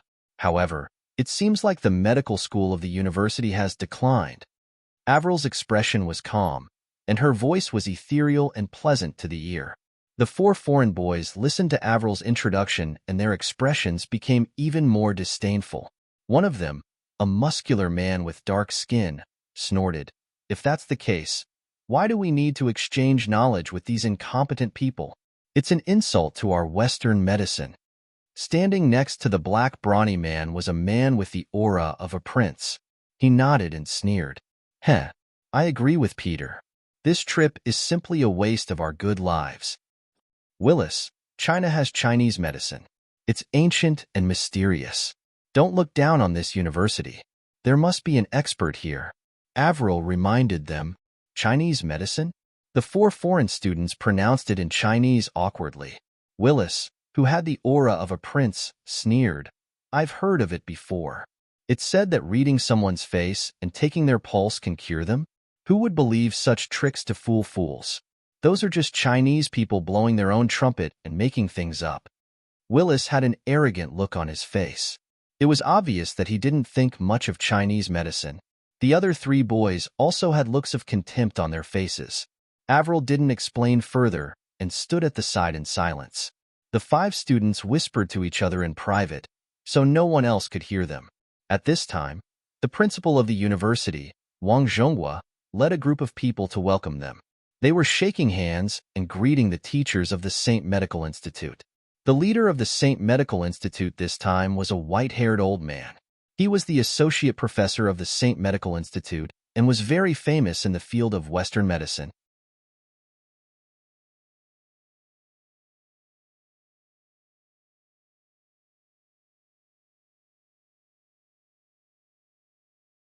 Chapter 586. The only official reading site of Hedonist Sovereign was the Zhongheng Chinese Network. All other sites were pirated copies of the book. Very quickly, the 5 of them arrived at the entrance of Class 1. Provincial Capital University Medical College Class 1 was a nameless class a month ago. Due to the decline of the medical college, no one paid attention to the class and its students. However, after Qin Feng's arrival, the medical college Class 1 became famous. First, Qin Feng beat up the head of the 4 young masters of Provincial Capital University, Gao Tianyao. Then, Qin Feng performed a miraculous acupuncture technique and saved Professor Ling Qingyuan from a heart attack. Then, Qin Feng flirted with the ice goddess, Chang Xian. Then, he flirted with the beautiful students, Hua Yin and Xiao Shi. Finally, the sexy beauty, Yin Wu Shuang, was flirted with by Qin Feng. Was this Qin Feng here to teach or pick up girls? Qin Feng's beastly behavior had aroused public outrage in the campus. Therefore, he was expelled. The medical college's Class 1 started a strike and a demonstration, and all kinds of joint letters and reports were sent. Too many things had happened in the medical college's Class 1 this month, and every one of them was earth-shattering. It was hard not to become famous. The Western medicine lecturer, Xiao Lei, was sitting on a stool at the podium of the medical college's Class 1. The huge podium blocked the area below his navel. Xiaolei took off his shoes and socks, scratching his feet as he read from the textbook. Familiar faces sat below the lectern. Hua Yin sat in the first row. Qiao Shishir sat in the corner, basking in the sun. Ma Chao, the class bully who was subdued by Qin Feng, and Lu Jie, Qin Feng's follower, who sat in the last row. Almost all the students were there. Some of them were playing with their phones, some were sleeping on their desks, and most of them were holding their chins with their hands, staring blankly at Qin Feng. This was something that would never happen during Qin Feng's lecture. The students were all in high spirits during Qin Feng's lecture. They were afraid that they would not be able to keep up with Qin Feng's stupidity. The students of the medical college Class 1 had tried their best to force the university to give in and withdraw their notice of Qin Feng's dismissal. However, Qin Feng was nowhere to be found. Not even Lu Jie and Chang Xian could contact him. They were at their wits' end. Is this the provincial capital university? Are you sure this isn't a memorial service? Willis, who had the aura of a prince, looked through the window at the situation in Class 1 of the medical college. The corner of his mouth curled into a cold smile, and he looked extremely disappointed in provincial capital university. Sigh. Looks like we really came here for nothing. Why don't you give us a long vacation? Let's go to the beach for a vacation. Owen, who had golden curly hair, also had a look of disdain on his face. Black Pete rubbed his nose and said, "Just look at that teacher, and you'll know what level these students are at. They're sitting on the podium with their feet crossed and reading. They're not even as good as us. They should just go home and herd cows." Trash, it's all trash. The bespectacled man, Jack, shook his head and said. Avril did not say a word as she watched her four companions mock Kyoto University's medical school. Willis, who had the air of a prince, suddenly laughed evilly and said to his companions, "Hee hee. Since we're already here, we can't just leave like that. We have to have some fun." The three boys were immediately interested. They smiled at Willis and asked, "What fun have you thought of? Hurry up and tell me." Willis's smile widened, and he continued, "This teacher's level is so low. Let's go. Let's go meet that teacher. Let's show him what true strength is." Haha, good idea. Good idea. Let's go then. I can't wait to slap that teacher's face. Willis's suggestion was immediately approved by the other three boys. The four of them swaggered into the classroom. Avril did not say a word, but she followed the four of them into the classroom. Ahem. Students, are you in the wrong classroom? Xiaolei was having a good time scratching his feet when a group of students suddenly entered the classroom. Xiaolei was embarrassed. He quickly put on his shoes and glared at Willis and the others. The official time for the exchange meeting was tomorrow. The students from St. Medical Institute would be accommodated in the afternoon, and they would also visit and familiarize themselves with the geography and culture of Kyoto University. Therefore, when Willis and the others walked into the first class of the medical school, not only Xiaolei was puzzled, but the listless students also sat up straight and looked at the 5 foreign students curiously. Most importantly, there was a top-grade foreign beauty among them. Willis, who had the temperament of a prince, was delighted when he saw the eyes of the entire class and the teacher were on him. He enjoyed the feeling of being the center of attention. Hello, everyone. The 5 of us are representatives of the exchange students from St. Medical Institute. We just arrived at Kyoto University an hour ago, and since we have nothing to do, we decided to take a stroll around the medical school. We would like to listen to your courses. Is there a problem? Willis spoke in Huaxia language, but Xiaolei could understand him. Oh, it's the students from St. Medical Institute in America. Quick, take a seat. Xiaolei smiled like a wild chrysanthemum when he found out who Willis and the others were. Xiaolei had long heard that the exchange students from St. Medical Institute would be coming to Kyoto University. A few days ago, Xiaolei was selected to be the lecturer representative of Kyoto University. He even picked a student representative during class, but none of the students liked Xiaolei, so no one was willing to entertain him. Later on, the incident of Qin Feng's expulsion became a big deal. After a thorough investigation, the university found out that Gao Tianyao and the vice dean of the medical institute Gao Hai, had purposely expelled Qin Feng. Xiao Lei was also involved in the incident, so Gao Hai was demoted to the position of dean and Xiao Lei's qualification as a lecturer representative was revoked. Recently, Xiao Lei had been suppressing his resentment because his position as lecturer representative was revoked because of that brat Qin Feng's incident. When Xiao Lei saw that the exchange students from St. Medical Institute had come to him, he was overjoyed. Willis and the others looked at Xiao Lei with disdain when they saw him fawning over them. They ignored Xiao Lei and went to the empty seats at the back of the classroom and sat down. Xiao Lei was displeased that he was snubbed, but he pretended to be happy. He said with a smile, "The exchange meeting between the two universities will officially begin tomorrow. I didn't expect that the 5 student representatives of St. Medical Institute would come to my class this afternoon. It's obvious that they respect me and are interested in my teaching style. I'm really happy about this. I didn't expect that my name, Xiao Lei, would spread across the ocean to your St. Medical Institute." Xiao Lei's narcissism on the podium made the 5 exchange students want to vomit. More than 50 students from the medical institute stared at Xiao Lei with disdain.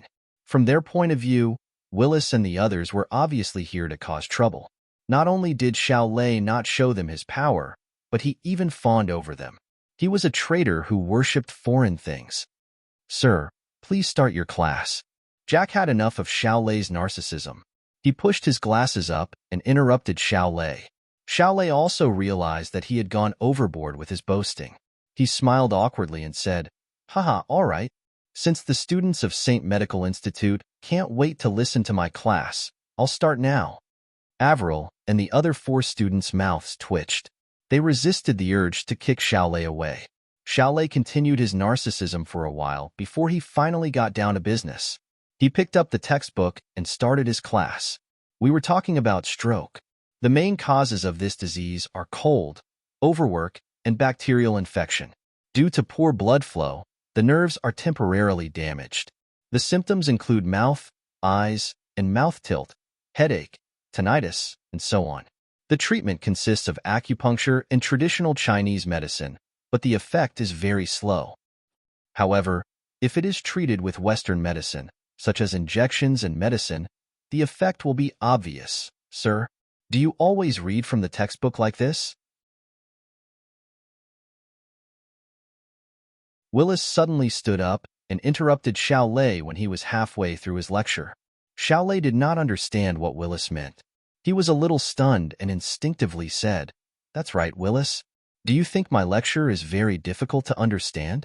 I can explain it to you in a simple way." Willis shook his head and said with a hint of disdain and mockery, "Humph, teaching according to the textbook? Any literate person can do it. What's the point of having a teacher like you?" The students had spent a large sum of money on tuition fees, and all they learned was this superficial theoretical knowledge. Why don't you go home and buy some books and study by yourself? You don't have to endure the stench of your feet. Willis's tone was forceful and direct, stunning Xiao Lei. Swoosh. The class was in an uproar. Fatty Lu Jie, who was sitting in the last row, was the first to stand up. He roared angrily, "Fuck! So the stench in the classroom is from your feet. You caused me to be misunderstood by my classmates for more than a week. Clear my name." As soon as Xiao Lei recovered from the shock, he heard Lu Jie pointing at him angrily and yelling, "Clear my name." Xiao Lei was frightened again. The rest of the students in the class were also stirred up. However, they did not care about who had the stench of feet. Instead, they stared at Willis and the other 4 students with hostility. No matter how stupid they were, they knew that these 5 people dared to provoke Class 1. Although the students of Class 1 disliked Xiao Lei, they knew that it was an outsider who had come to provoke them. Under Qin Feng's guidance, the students of Class 1 had become united. Even at a time like this, they were united against the outsiders. Hee, this student is right. Then I won't follow the textbook. I'll teach you whatever comes to my mind. Xiao Lei regained his composure and looked at Willis with a smile. Not only did he not refute Willis, but he also flattered Willis and his classmates. Xiao Lei's words clearly showed that he had given in to Xiao Lei. The students of Class 1 were so angry that they wanted to rush to the podium and beat Xiao Lei up. Xiao Lei closed his textbook and continued with his lecture. However, he was a doctor and had only been a teacher for a month. Now that he had abandoned the textbook, he was at a loss of what to teach. Hold on. Willis stood up and interrupted Xiao Lei before he could finish his sentence.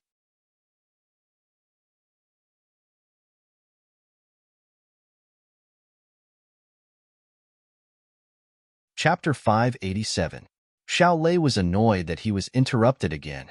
However, he remembered that Willis and the other exchange students were of high status, so he put on a flattering smile and asked, "My dear handsome prince, do you have any questions to ask me?" Willis was disgusted to death when he heard the word consult from Xiao Lei. With a cold face, he said, "I'm sorry, but you're not qualified for me to consult you with a despicable person like you. One of the points you mentioned just now is obviously wrong. If I had followed your treatment plan, I think the patient would have been killed by you with a single needle." Xiao Lei's face darkened, but Willis ignored him and continued, "Heh, no wonder Chinese teachers have to carry their textbooks and read them in class. It turns out that once they leave the textbooks, they will know nothing and the knowledge they teach will be wrong. How good will the students be after learning? Is this the Provincial Capital University Medical College? The one that is said to be one of the top 3 medical colleges in China? What a disappointment." Willis said whatever came to his mind. The other 3 exchange students also stood up, shook their heads, and sighed as if they regretted coming to Provincial Capital University. Xiao Lei was enraged, not because these students looked down on Provincial Capital University and Chinese medicine, but because they did not give him face by exposing his stinky feet and lousy teaching in public. The students of Class 1 were also angry. They were angry because the outsiders had come to provoke them, because the outsiders looked down on the medical school and looked down on the Chinese medicine that they revered. How dare you question our Chinese medical skills? Who do you think you are? Some of the students stood up and started to refute. It's just that Western medicine is better than ours. Don't forget, we have Chinese medicine with thousands of years of cultural heritage. How can your Western medicine be compared to it? Since you don't want to listen to the lecture, then get out. Why are you making it sound like you are here to listen? Oh, right. Leave that foreign chick here. The students of Class 1 kept standing up to refute. Even if they did not like Xiao Lei and did not like attending his Western medicine class, they were still the first to refute when outsiders came to look down on Provincial Capital University Medical College and Chinese medicine. What are you guys doing? Be quiet. Are you trying to rebel? The classroom was in chaos, and Xiao Lei was so scared that cold sweat broke out on his back. He felt that it didn't matter if he had imparted the wrong knowledge or not, but he absolutely couldn't let the exchange students from the St. Second Medical College suffer losses. Otherwise, he wouldn't be able to bear the responsibility if something bad happened. After the classroom quieted down a little, Xiao Lei immediately put on a flattering smile and said to Willis and the other 4, "Students, it seems like all of you are outstanding students since you were able to point out the mistakes that I made. You're indeed from the St. Second Med University. Your foundation is indeed profound. Our Provincial Capital University naturally can't compare to the standard of St. Medical Institute's Western medicine teaching. If you have any good suggestions, you can let me know. I'll try my best to correct them." Xiao Lei lowered his head and tried to curry favor with Xiao Lei. The students of Class 1 were so angry that they wanted to rush up and beat him up. "Humph! What kind of lousy teacher is this? I can tolerate his poor teaching, but he doesn't even have the most basic Chinese spirit. He is simply a disgrace to the Chinese people."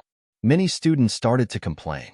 Xiao Lei acted as if he did not hear the voices of protest as he continued to talk and apologize to the 5 exchange students. Willis and the other 4 looked at Xiao Lei with disdain.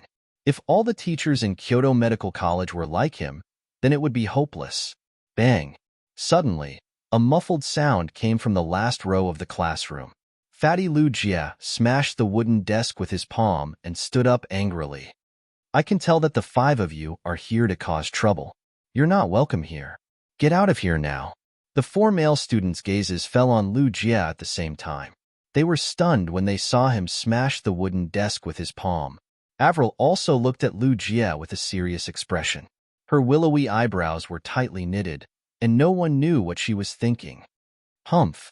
Everyone says that Chinese people are backward and don't know the manners of a gentleman. Today, I see that it is indeed true. You always threaten others with force. What a bore. Peter, the brawny black man, stepped forward after a moment of silence. Lu Jie and Peter were both tall and strong. Standing there, they looked like two small hills. The two glared at each other, and the atmosphere in the classroom turned cold. It was so quiet that one could hear the sound of heartbeats. You're not convinced? Fight me if you have the guts. Lu Jie walked toward Peter after a brief moment of silence. Let's fight. I'm not afraid of you. Peter refused to back down. Seeing that the two were about to fight, Hua Yin suddenly stood up and glared at Lu Jie. She yelled, Lu Jie, go back to your seat. Sister-in-law, these people are too much. I want to teach them a lesson. Lu Jie looked at Hua Yin with a wronged expression. Hua Yin used to be the big sister of Class 1, and many people were afraid of her. After Qin Feng joined the class, Lu Jie realized that Qin Feng and Hua Yin had an ambiguous relationship. As Qin Feng was Lu Jie's big brother, Lu Jie naturally addressed Hua Yin as his sister-in-law. My words don't work, do they? Are you trying to rebel? Hua Yin glared at Lu Jie, and he immediately retreated. Sister-in-law, don't be angry. I'll go back to my seat. Hua Yin was satisfied when Lu Jie went back to his seat. She was stunned for a moment before she yelled angrily, Who's your sister-in-law? If you dare to yell again, I'll stomp you to death. Also, every time you get angry, you smash the desk. Do you know how many desks you have smashed? You've smashed all the class fees. Lu Jie was embarrassed at the mention of the class fees. His dark face turned red, and he lowered his head, pretending not to hear what Hua Yin said. Hua Yin glared at Lu Jie again before turning her attention to Peter and the others. If I'm not mistaken, the exchange program will officially begin tomorrow. If you want to cause trouble, wait until tomorrow. Class 1 isn't a place where you can mess around as you please. Get out of my sight, all of you. Hua Yin was infuriated by Lu Jie. She glared at Lu Jie for a while before turning her attention to Peter and the others. Hua Yin showed off her sharpness at this moment, and the aura of a big sister was undeniable. Peter's neck turned red with anger. He glared at Hua Yin and yelled, Bitch, talk nicely, or I'll beat you up. Bang! Another muffled sound. Lu Jie, who had just sat down, stood up abruptly. He glared at Peter and yelled, How can you talk to sister-in-law like that? Do you dare to touch a hair of my sister-in-law? Before Peter could speak, Hua Yin's chest heaved up and down with anger. She glared at Lu Jie and yelled, I just finished talking, and you smashed someone else's desk? Are you stupid? Oh, I'm sorry, Ma Chao. I'm sorry, sister-in-law. Don't be angry. Let me see if I can stick these two desks together. Lu Jie squatted on the ground and began to work. Hua Yin and Ma Chao's mouths twitched when they saw the two desks were smashed into pieces. Don't call me sister-in-law. Hua Yin's body trembled with anger. Xiao Shi, who was dressed in a white dress and looked like a tranquil fairy, stood up from a seat near the window. She did not make a sound and did not attract anyone's attention. Please leave. You're not welcome here. Xiao Shi looked at Peter and the others. Her voice was soft but cold. Jack, the bespectacled man, Owen, and Willis, who had the temperament of a prince, walked to Peter's side. The four of them glanced at the students in Class 1 without saying a word. Their actions showed that they were not willing to leave. Lu Jie threw the crumbs that he had just picked up onto the ground and stood up angrily. Ma Chao also stood up, disregarding his own desk. Fang Ming also stood up with his two underlings. The students in the first row stood up. The students in the second row stood up. All the students in Class 1 stood up. All 56 students stared at Peter and the others coldly without saying a word. The atmosphere was at an impasse, and Xiao Lei was drenched in cold sweat. Hey, what are you students doing? Sit down. Are you trying to rebel? Do you not want to go to class anymore? If anyone dares to stand up again, I'll give him a demerit and a 0 in medical science. Don't even think about graduating. Xiao Lei didn't dare to offend the 5 exchange students. They were from the St. Medic University in the United States. He glared at his own students and spoke up for the other students. The students in Class 1 didn't even look at Xiao Lei because they felt disgusted. They didn't want to breathe because the classroom was filled with the stench of Xiao Lei's feet. "Let's go," Avril, who had been silent all this while, suddenly said. She took the lead and walked out of the classroom. Peter and the other 4 students regained their senses after Avril left. They looked at each other and glared at the students in the next class before they left. The classroom was still in silence after the 5 of them left. None of the 56 students sat down. Xiao Lei glared at them angrily and began to curse again. "You bastards! You've grown a pair of wings, haven't you? Instead of studying, you only know how to stir up trouble for me. Do you know who they are? They are the elite students from the St. Medic University. Compared to them, you bunch of trash are. Get out of here." Hua Yan's beautiful eyes were bloodshot. She pointed at Xiao Lei and interrupted him. Xiao Lei was stunned. When he regained his senses, he was so angry that his lungs were about to explode. He wanted to reprimand Hua Yan, but before he could open his mouth, Lu Jie interrupted him. "Get out of here too." Without Qin Feng, Hua Yan was the big sister, and Lu Jie was the big brother. However, Lu Jie listened to Hua Yan because she was his big brother's woman and his sister-in-law. Under the lead of the 2 of them, the whole class pointed at Xiao Lei and repeated the classic, "Get out of here too." Xiao Lei wanted to scold them a few times, but one mouth was no match for 56 mouths. In the end, he was so angry that he almost cried.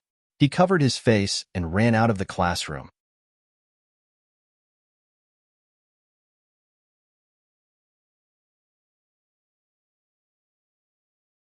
Chapter 588.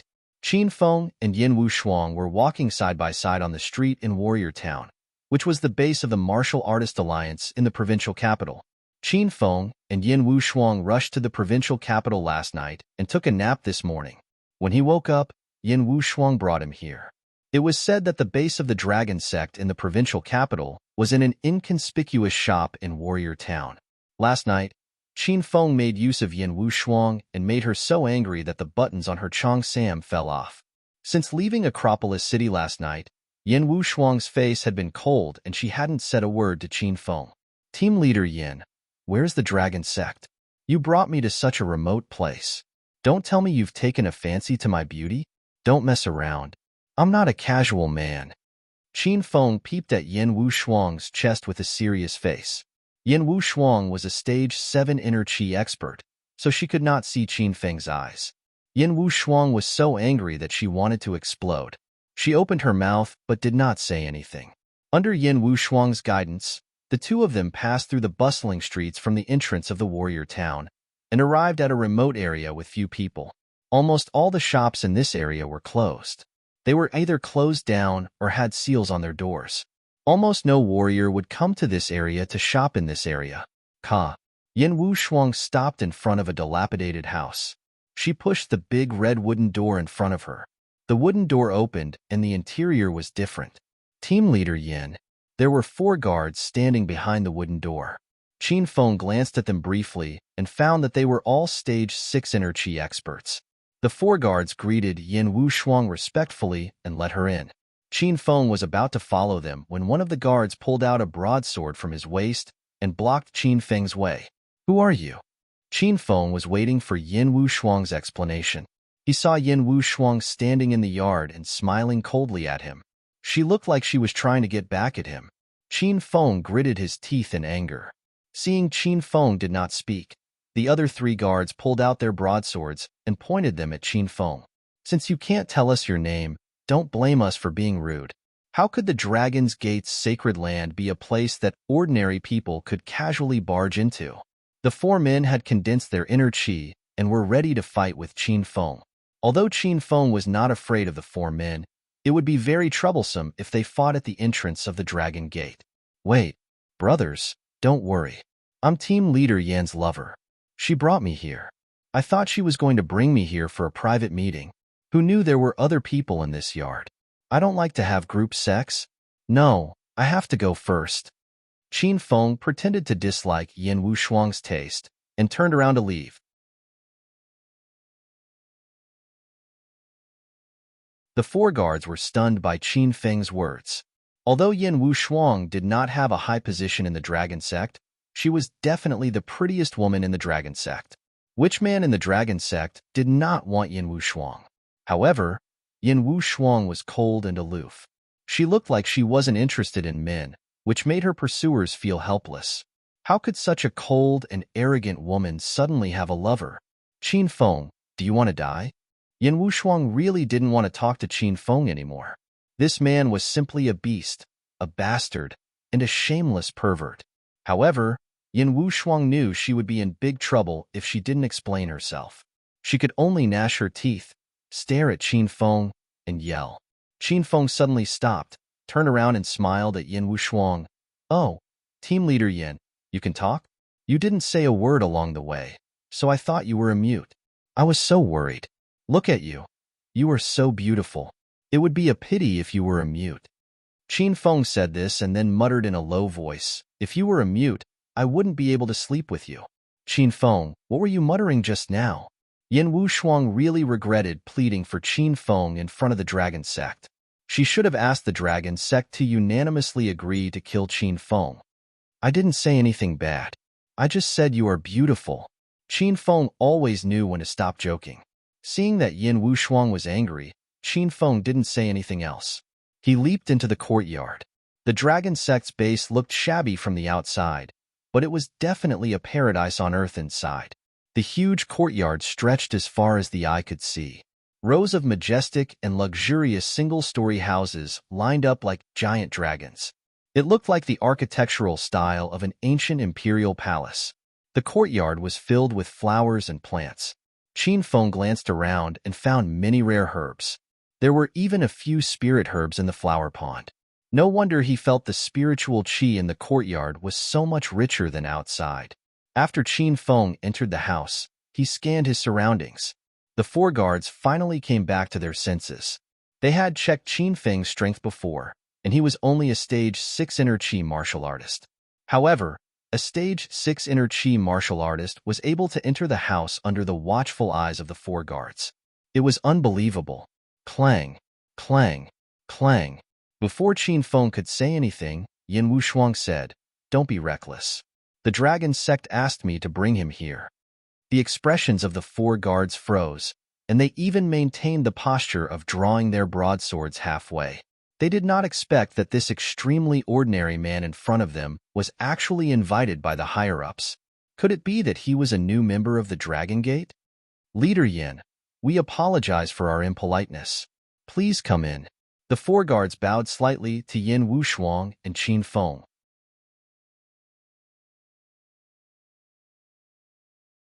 Yin Wushuang didn't say anything and led Qin Feng deeper into the courtyard. Yin Wushuang realized that Qin Feng was a troublemaker.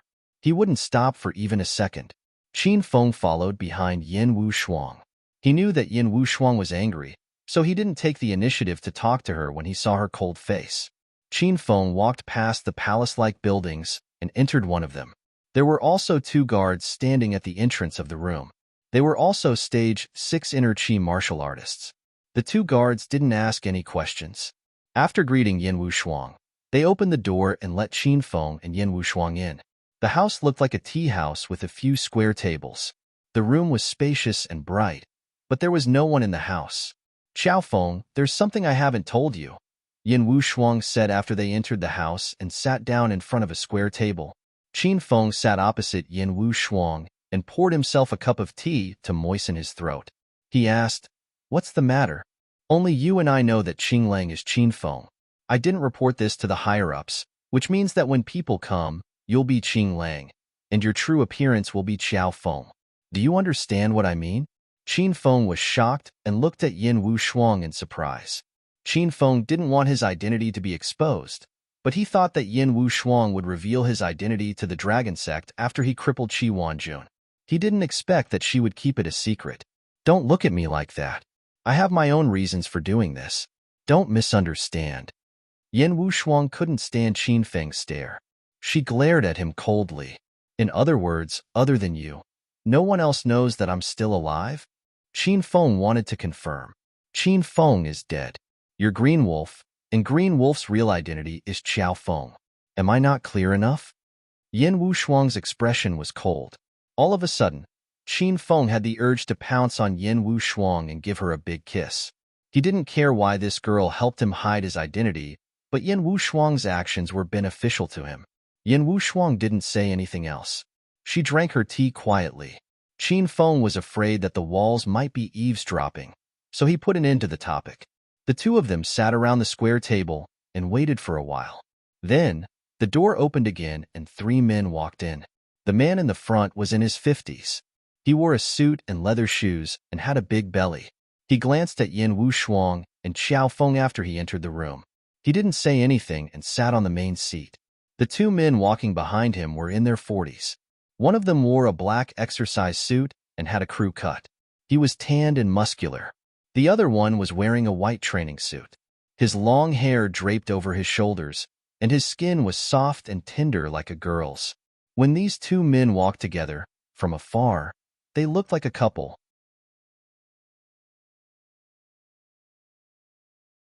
"Leader Yin, it's been a while." The man in the black exercise suit greeted Yin Wu Shuang with a smile. The man in white did not lag behind. He smiled and said, "Leader Yin, you're getting more and more beautiful. You're really a genius." A trace of disgust flashed in Yin Wu Shuang's eyes. She couldn't pretend that she didn't know them, so she stood up and introduced them to the others. "Xiao Feng, this is Song Changsheng, the vice leader of the black group," Yin Wu Shuang said to the man in black. Qin Feng's gaze fell on Song Changsheng.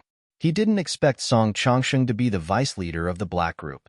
He tried to sense Song Changsheng's qi, but he couldn't tell his strength. "Leader Song." Qin Feng already knew that the dragon sect was filled with crouching tigers and hidden dragons. However, he was surprised to see that the guards at the door were all stage 6 inner qi martial artists. Everyone in the room was an unfathomable expert. Song Changsheng nodded in response.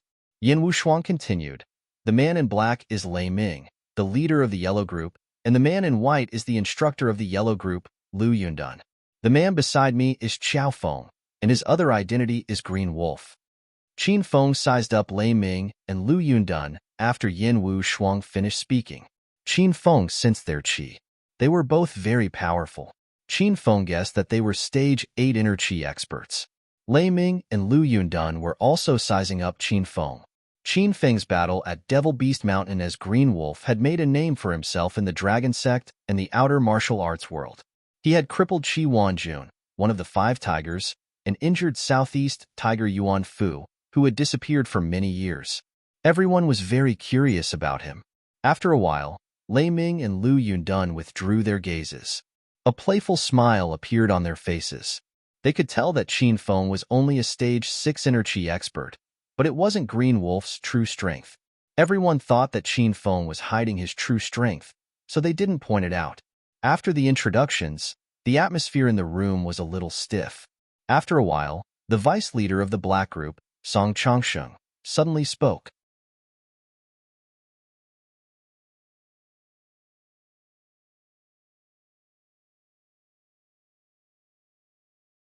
Chapter 589.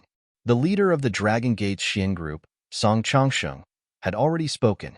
The leader of the yellow group, Lei Ming, followed closely behind and looked at Qin Feng with a smile. "Xiao Feng, since you're younger than me, I'll call you little brother Xiao Feng from now on. You have such a high realm at such a young age. You're truly a rare talent among the new generation of China. You've just arrived at the Dragon Gate, and you've already been given a mission. It really makes one envious. I believe that with your strength, you'll definitely be able to successfully complete this mission." Of course, little brother Xiao Feng defeated the Southeast Tiger Yuan Fu at Devil Beast Mountain 3 days ago, and you beat the capital's Tiger Qi Wanjun into a cripple. With such powerful skills, even I, the instructor of the yellow group, fear you.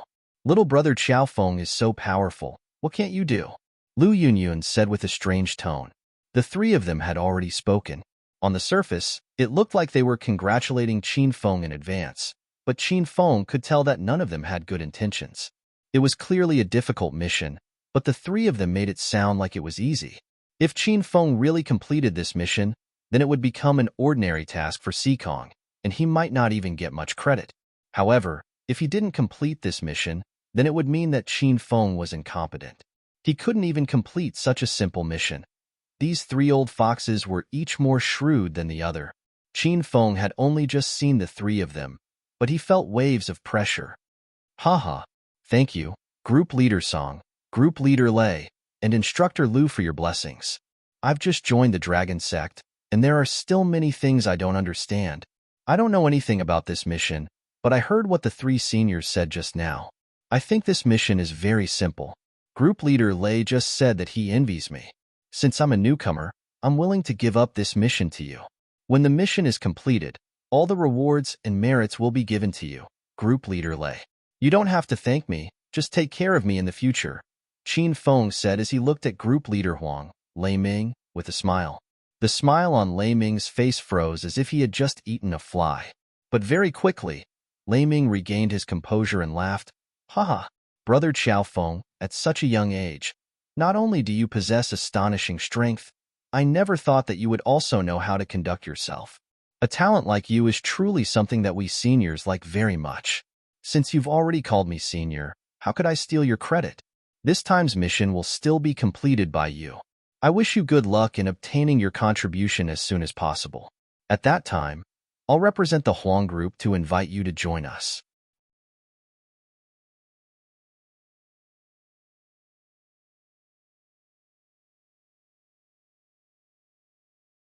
Instead, he said a few words to Yin Wushuang.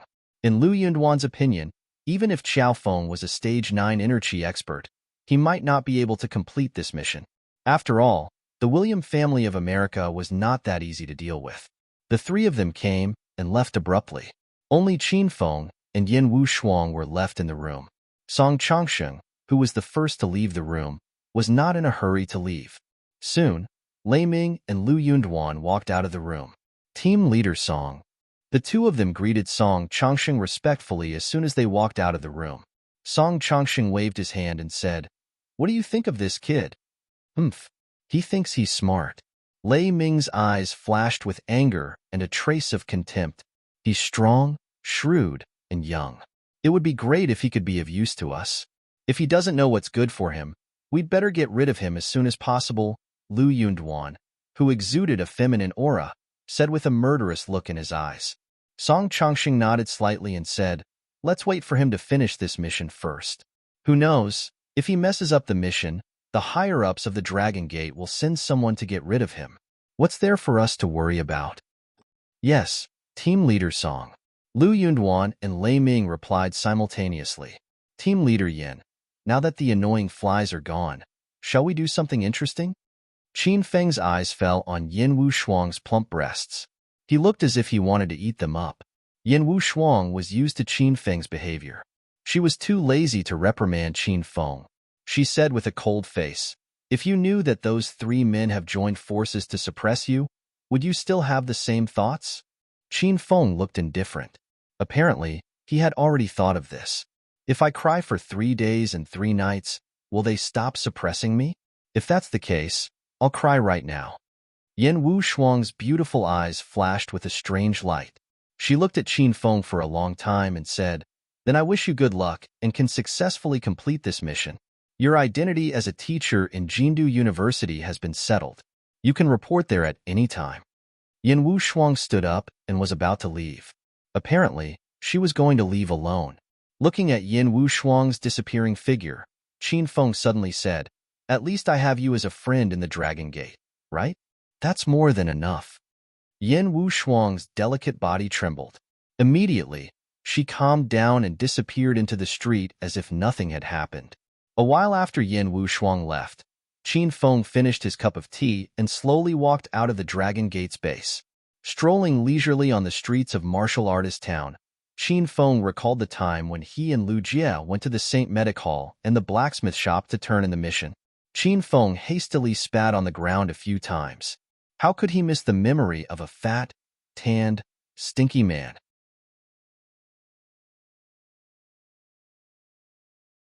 Duang. Qin Feng lowered his head and was lost in his thoughts. Suddenly, he bumped into something soft.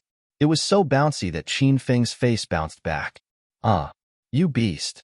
How dare you attack my chest?" A feminine voice was heard, followed by a flash of cold light. Fortunately, Qin Feng had broken through to stage 6 inner chi. Otherwise, he would have been hit in the vital part of his body. Panting with rage, Qin Feng looked at the person in front of him. It was a woman he knew. Ren Xiaoyao pouted, and her pretty face was flushed red. She stared angrily at Qin Feng with her large, watery eyes. She wore a fiery red, tight-fitting qipao, which perfectly outlined her voluptuous figure. She held a silver, flexible sword in her hand, and she looked like a fairy that had fallen out of paradise. Qin Feng smirked when he saw Ren Xiaoyao. The last time Qin Feng visited St. Medic Hall in Martial Artist Town, he said that St. Medic Hall was a black market. At that time, Ren Xiaoyao was unhappy and quarreled with Qin Feng. In the end, Qin Feng touched Ren Xiaoyao's slender waist and ran for his life. Qin Feng was no match for Ren Xiaoyao when she was a stage 6 inner chi cultivator. Now that Ren Xiaoyao had broken through to stage 7 inner chi, Qin Feng was no longer afraid of her. "Yo, what a cute and pretty girl. How about you come home with me and be my maid?" Qin Feng recklessly sized up Ren Xiaoyao's figure and spoke nonsense. Ren Xiaoyao was so angry that her delicate body trembled. As the Pearl of St. Medic Hall, she had never been stared at like this before. Not to mention, such frivolous words. The Sacred Medicine Hall and the Smithy were sacred existences in Martial Artist Town. The pills and weapons they sold were the two types of items that martial artists needed the most. Even a powerful martial artist would not dare offend the people from these two shops. Even the waiters didn't dare to bully them, let alone the princess of St. Medic Hall. "Scumbag, you're courting death." Ren Xiaoyao was cute and mischievous when she was angry. However, this little girl was also extremely dangerous. If one was not as skilled as Qin Feng, it would be best not to provoke this little princess. Otherwise, she would hack him into pieces. Whoosh, whoosh. You're tuning in to the Romance Rendezvous YouTube channel. We're so grateful for your support, and don't forget to subscribe to join us on this incredible journey through captivating stories. Your generosity through donations truly makes a world of difference, as it's the primary source of revenue that allows me to expand and enhance this channel for you. Thank you from the bottom of my heart for being a part of this adventure.